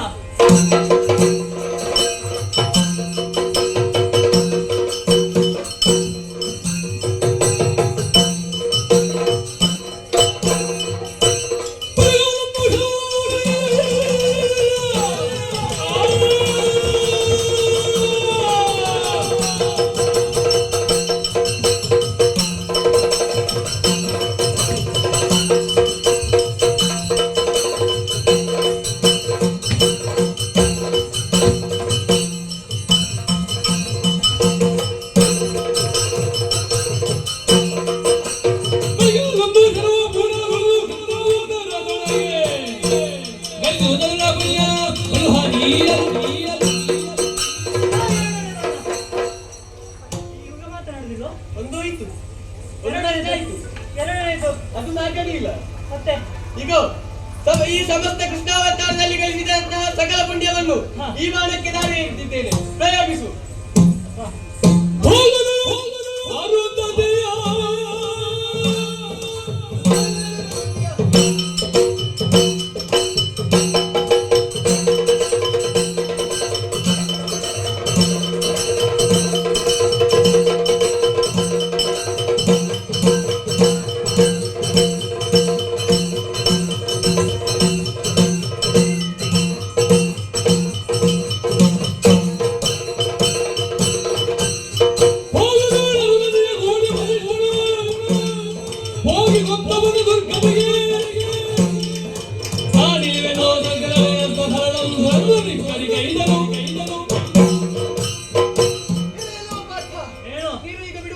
ಬಾಣವನ್ನು ನಾನು ಕತ್ತರಿಸದೇ ಇದ್ದರೆ ಭೋಗದಲ್ಲಿ ಅರುಂಧತಿ ವಶಿಷ್ಠರಿರುವಂತಹ ಕಾಲಕ್ಕೆ ಆ ವಶಿಷ್ಠನ ತಲೆಯನ್ನು ಕತ್ತರಿಸಿದರೆ ಯಾವ ಪಾಪವು ನನಗೆ ಬರುತ್ತದೋ ಆ ಪಾಪ ನನಗೆ ಬರುತ್ತದೆ.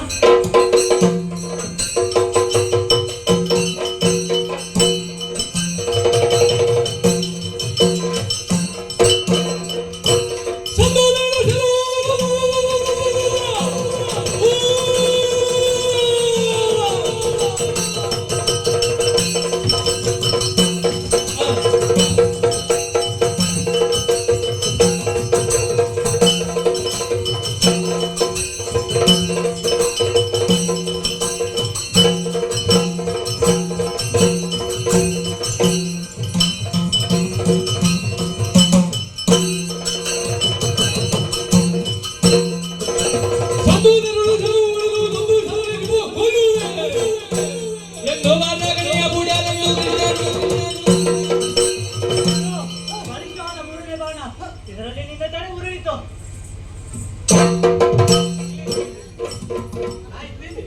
ಯಾಕೆ ಸುಮ್ಮನೆ ಆಗ ಮಾತಾಡ್ತಿದ್ದಿ? ನಿನಗೆ ಬೋಧ ಉಂಟಾ ಅಂತ ನೋಡಿದ್ದು. ಯಾಕೆ ಇನ್ನು ನಾನು ಬರೆದಿದ್ರೆ ನಿಲ್ಲಿಗೆ ಮುಗಿತದೆ. ಎಲ್ಲಿಗೆ ಮುಗಿತದೆ ಈಗ ನೀನು ಬರ್ದಿದ್ದೆ? ಇಲ್ಲೋ ಹಾ. 2 ಬಾಣ ಬಿಟ್ಟೆ ನೀನು, ಹಾ. ಸಾಕಾಗಲಿಲ್ಲ.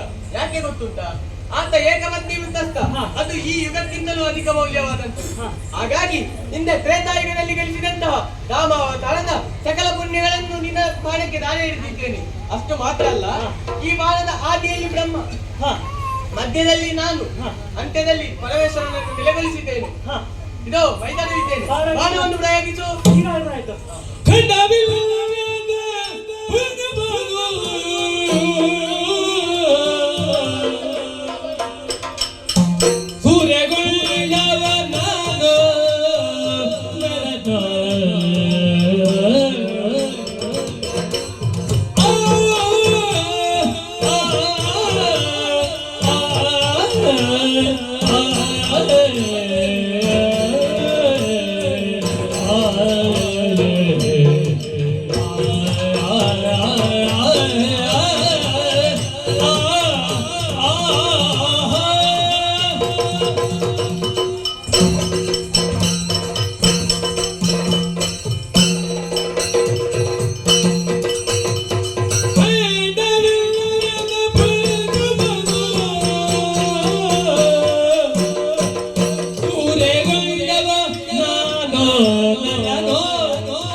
ಭಾವನು ದೇವನು ನಿಮ್ಮ ಇಬ್ಬರ ಮಾತನ್ನು ಕೇಳುವಾಗ ನನಗೆ ಒಂದು ರೀತಿಯಲ್ಲಿ ಸಂತೋಷವೂ ಆಗುತ್ತಾ ಉಂಟು, ಒಂದು ರೀತಿಯಲ್ಲಿ ನಗೆಯೂ ಬರ್ತಾ ಉಂಟು. ಯಾಕೆ ಯಾಕೆ ಹೇಳಿದೆ ಕೃಷ್ಣ?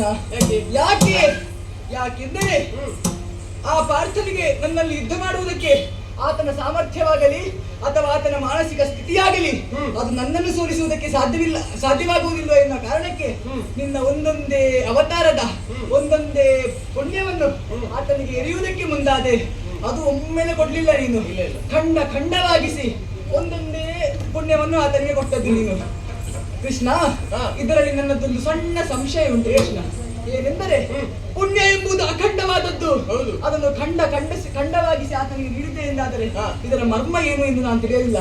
ಮಾತ್ರವಲ್ಲ, ನೀನು ಆ ಪುಣ್ಯವನ್ನು ನೀಡಿದ್ದು ಆತನ ಬಾಣಕ್ಕೆ, ಆತ ಬಾಣ ಬಿಟ್ಟದ್ದು ನನಗೆ.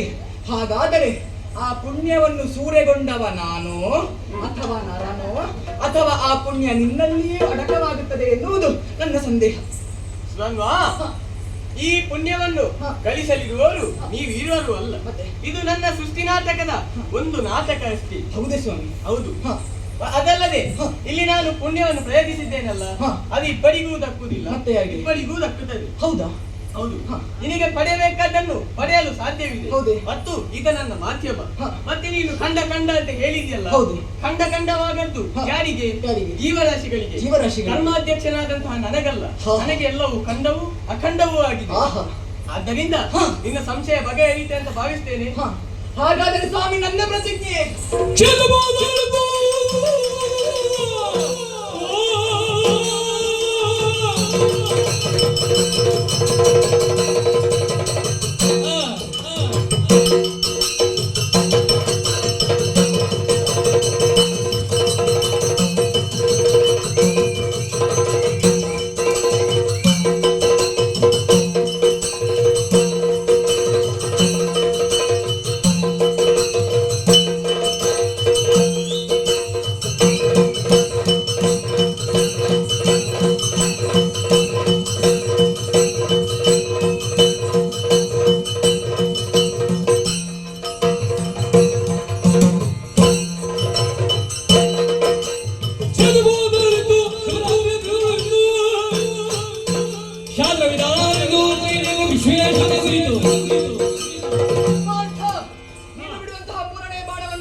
ನಾನು ಖಂಡಿಸದೇ ಇದ್ದರೆ ಪರಮ ಪವಿತ್ರವಾದಂತಹ ಕಾಶಿ ಕ್ಷೇತ್ರದಲ್ಲಿ ಒಬ್ಬ ಅರ್ಚಕನು ಧ್ಯಾನಿಸುತ್ತಾ ಇರುವ ಸಮಯದಲ್ಲಿ ಆತನ ಶಿರಕ್ಕೆ ಹೋಗಿ ಎಡಗಾಲಿನಿಂದ ಒದ್ದರೆ ಯಾವ ಪಾಪ ಬರುತ್ತದೆ ಅದು ನನಗೆ ಬರಲಿ. ಮುಂದೆ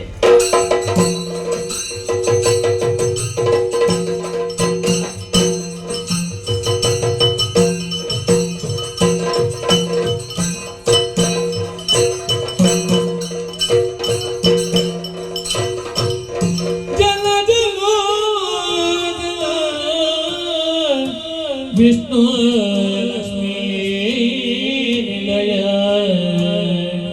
ನಾರಾಯಣ ಎಂದ ನ ಬದುಳಗಿ ಹರಿನಾಮಣಿಯ ಉಚ್ಚರಿದುದಾಡನೆಯೋ ಉಳಿವರಾಗೆ ನುರಿನ ಗಾದಿಯ ಗಿರಿದುರಿಲೆ ಗಚ್ಚುನ ಶ್ರೀಪದ ನಳಿನ ನಡೆಯಲಿ ಬಿಟ್ಟುದಿಲೆ ಜನಮೇ ಜಯ ಕ್ಷಿತಿಪ ಜನಮೇ ಜಯ ಕ್ಷಿತಿಪ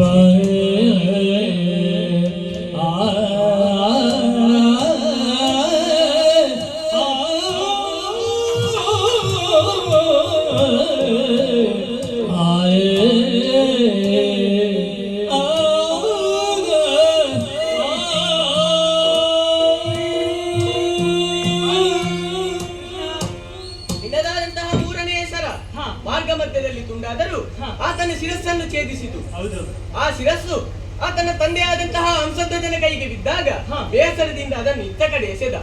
ಅದನ್ನು ನಾನು ಮುದ್ದಾಡಿದಾಗ ಅದು ಪರಮೇಶ್ವರನ ರುಂಡಮಾಲೆಯನ್ನು ಸೇರಿತು. ಹೌದು. ತಪ್ಪಿನ ಅರಿವಾಗಿ ಹಂಸಧ್ವಜಾದಿಗಳು ತುರಗ ಕಪ್ಪ ಕಾಣಿಕೆಗಳೊಂದಿಗೆ ನಮ್ಮ ಪಡೆಯನ್ನು ಸೇರಲು ತವಕರಾಗಿದ್ದಾರೆ. ಹಾಗೆ ಅವರನ್ನು ಒಂದುಗೂಡಿ ನಾವು ಮುಂದೆ ಸಾಗೋಣ. ಹಾಗೆ ಆಗಲಿ.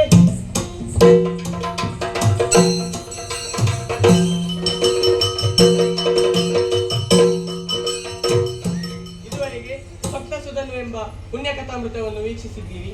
ನೋಡಿದಂತಹ ನಿಮಗೂ ಆಡಿದಂತಹ ನಮಗೂ ಸ್ಥಳದೇವರಾದಂತಹ ಭಗವತಿ ಅಮ್ಮ ಹಾಗೂ ವೀರಾಂಜನೇಯ ಸ್ವಾಮಿ ಆಯುರಾರೋಗ್ಯ ಐಶ್ವರ್ಯವನ್ನು ನೀಡಿ ಅನುಗ್ರಹಿಸಲಿ ಎಂದು ದೇವರಲ್ಲಿ ಪ್ರಾರ್ಥಿಸುತ್ತಾ ಕತೆಗೆ ಮಂಗಳವನ್ನು ಹಾಡಲು ಸಭಿಕರಲ್ಲಿ ಅಪ್ಪಣೆಯನ್ನು ಕೇಳುತ್ತಿದ್ದೇನೆ. ಭದ್ರಂ ಶುಭಂ. ಭದ್ರಂ.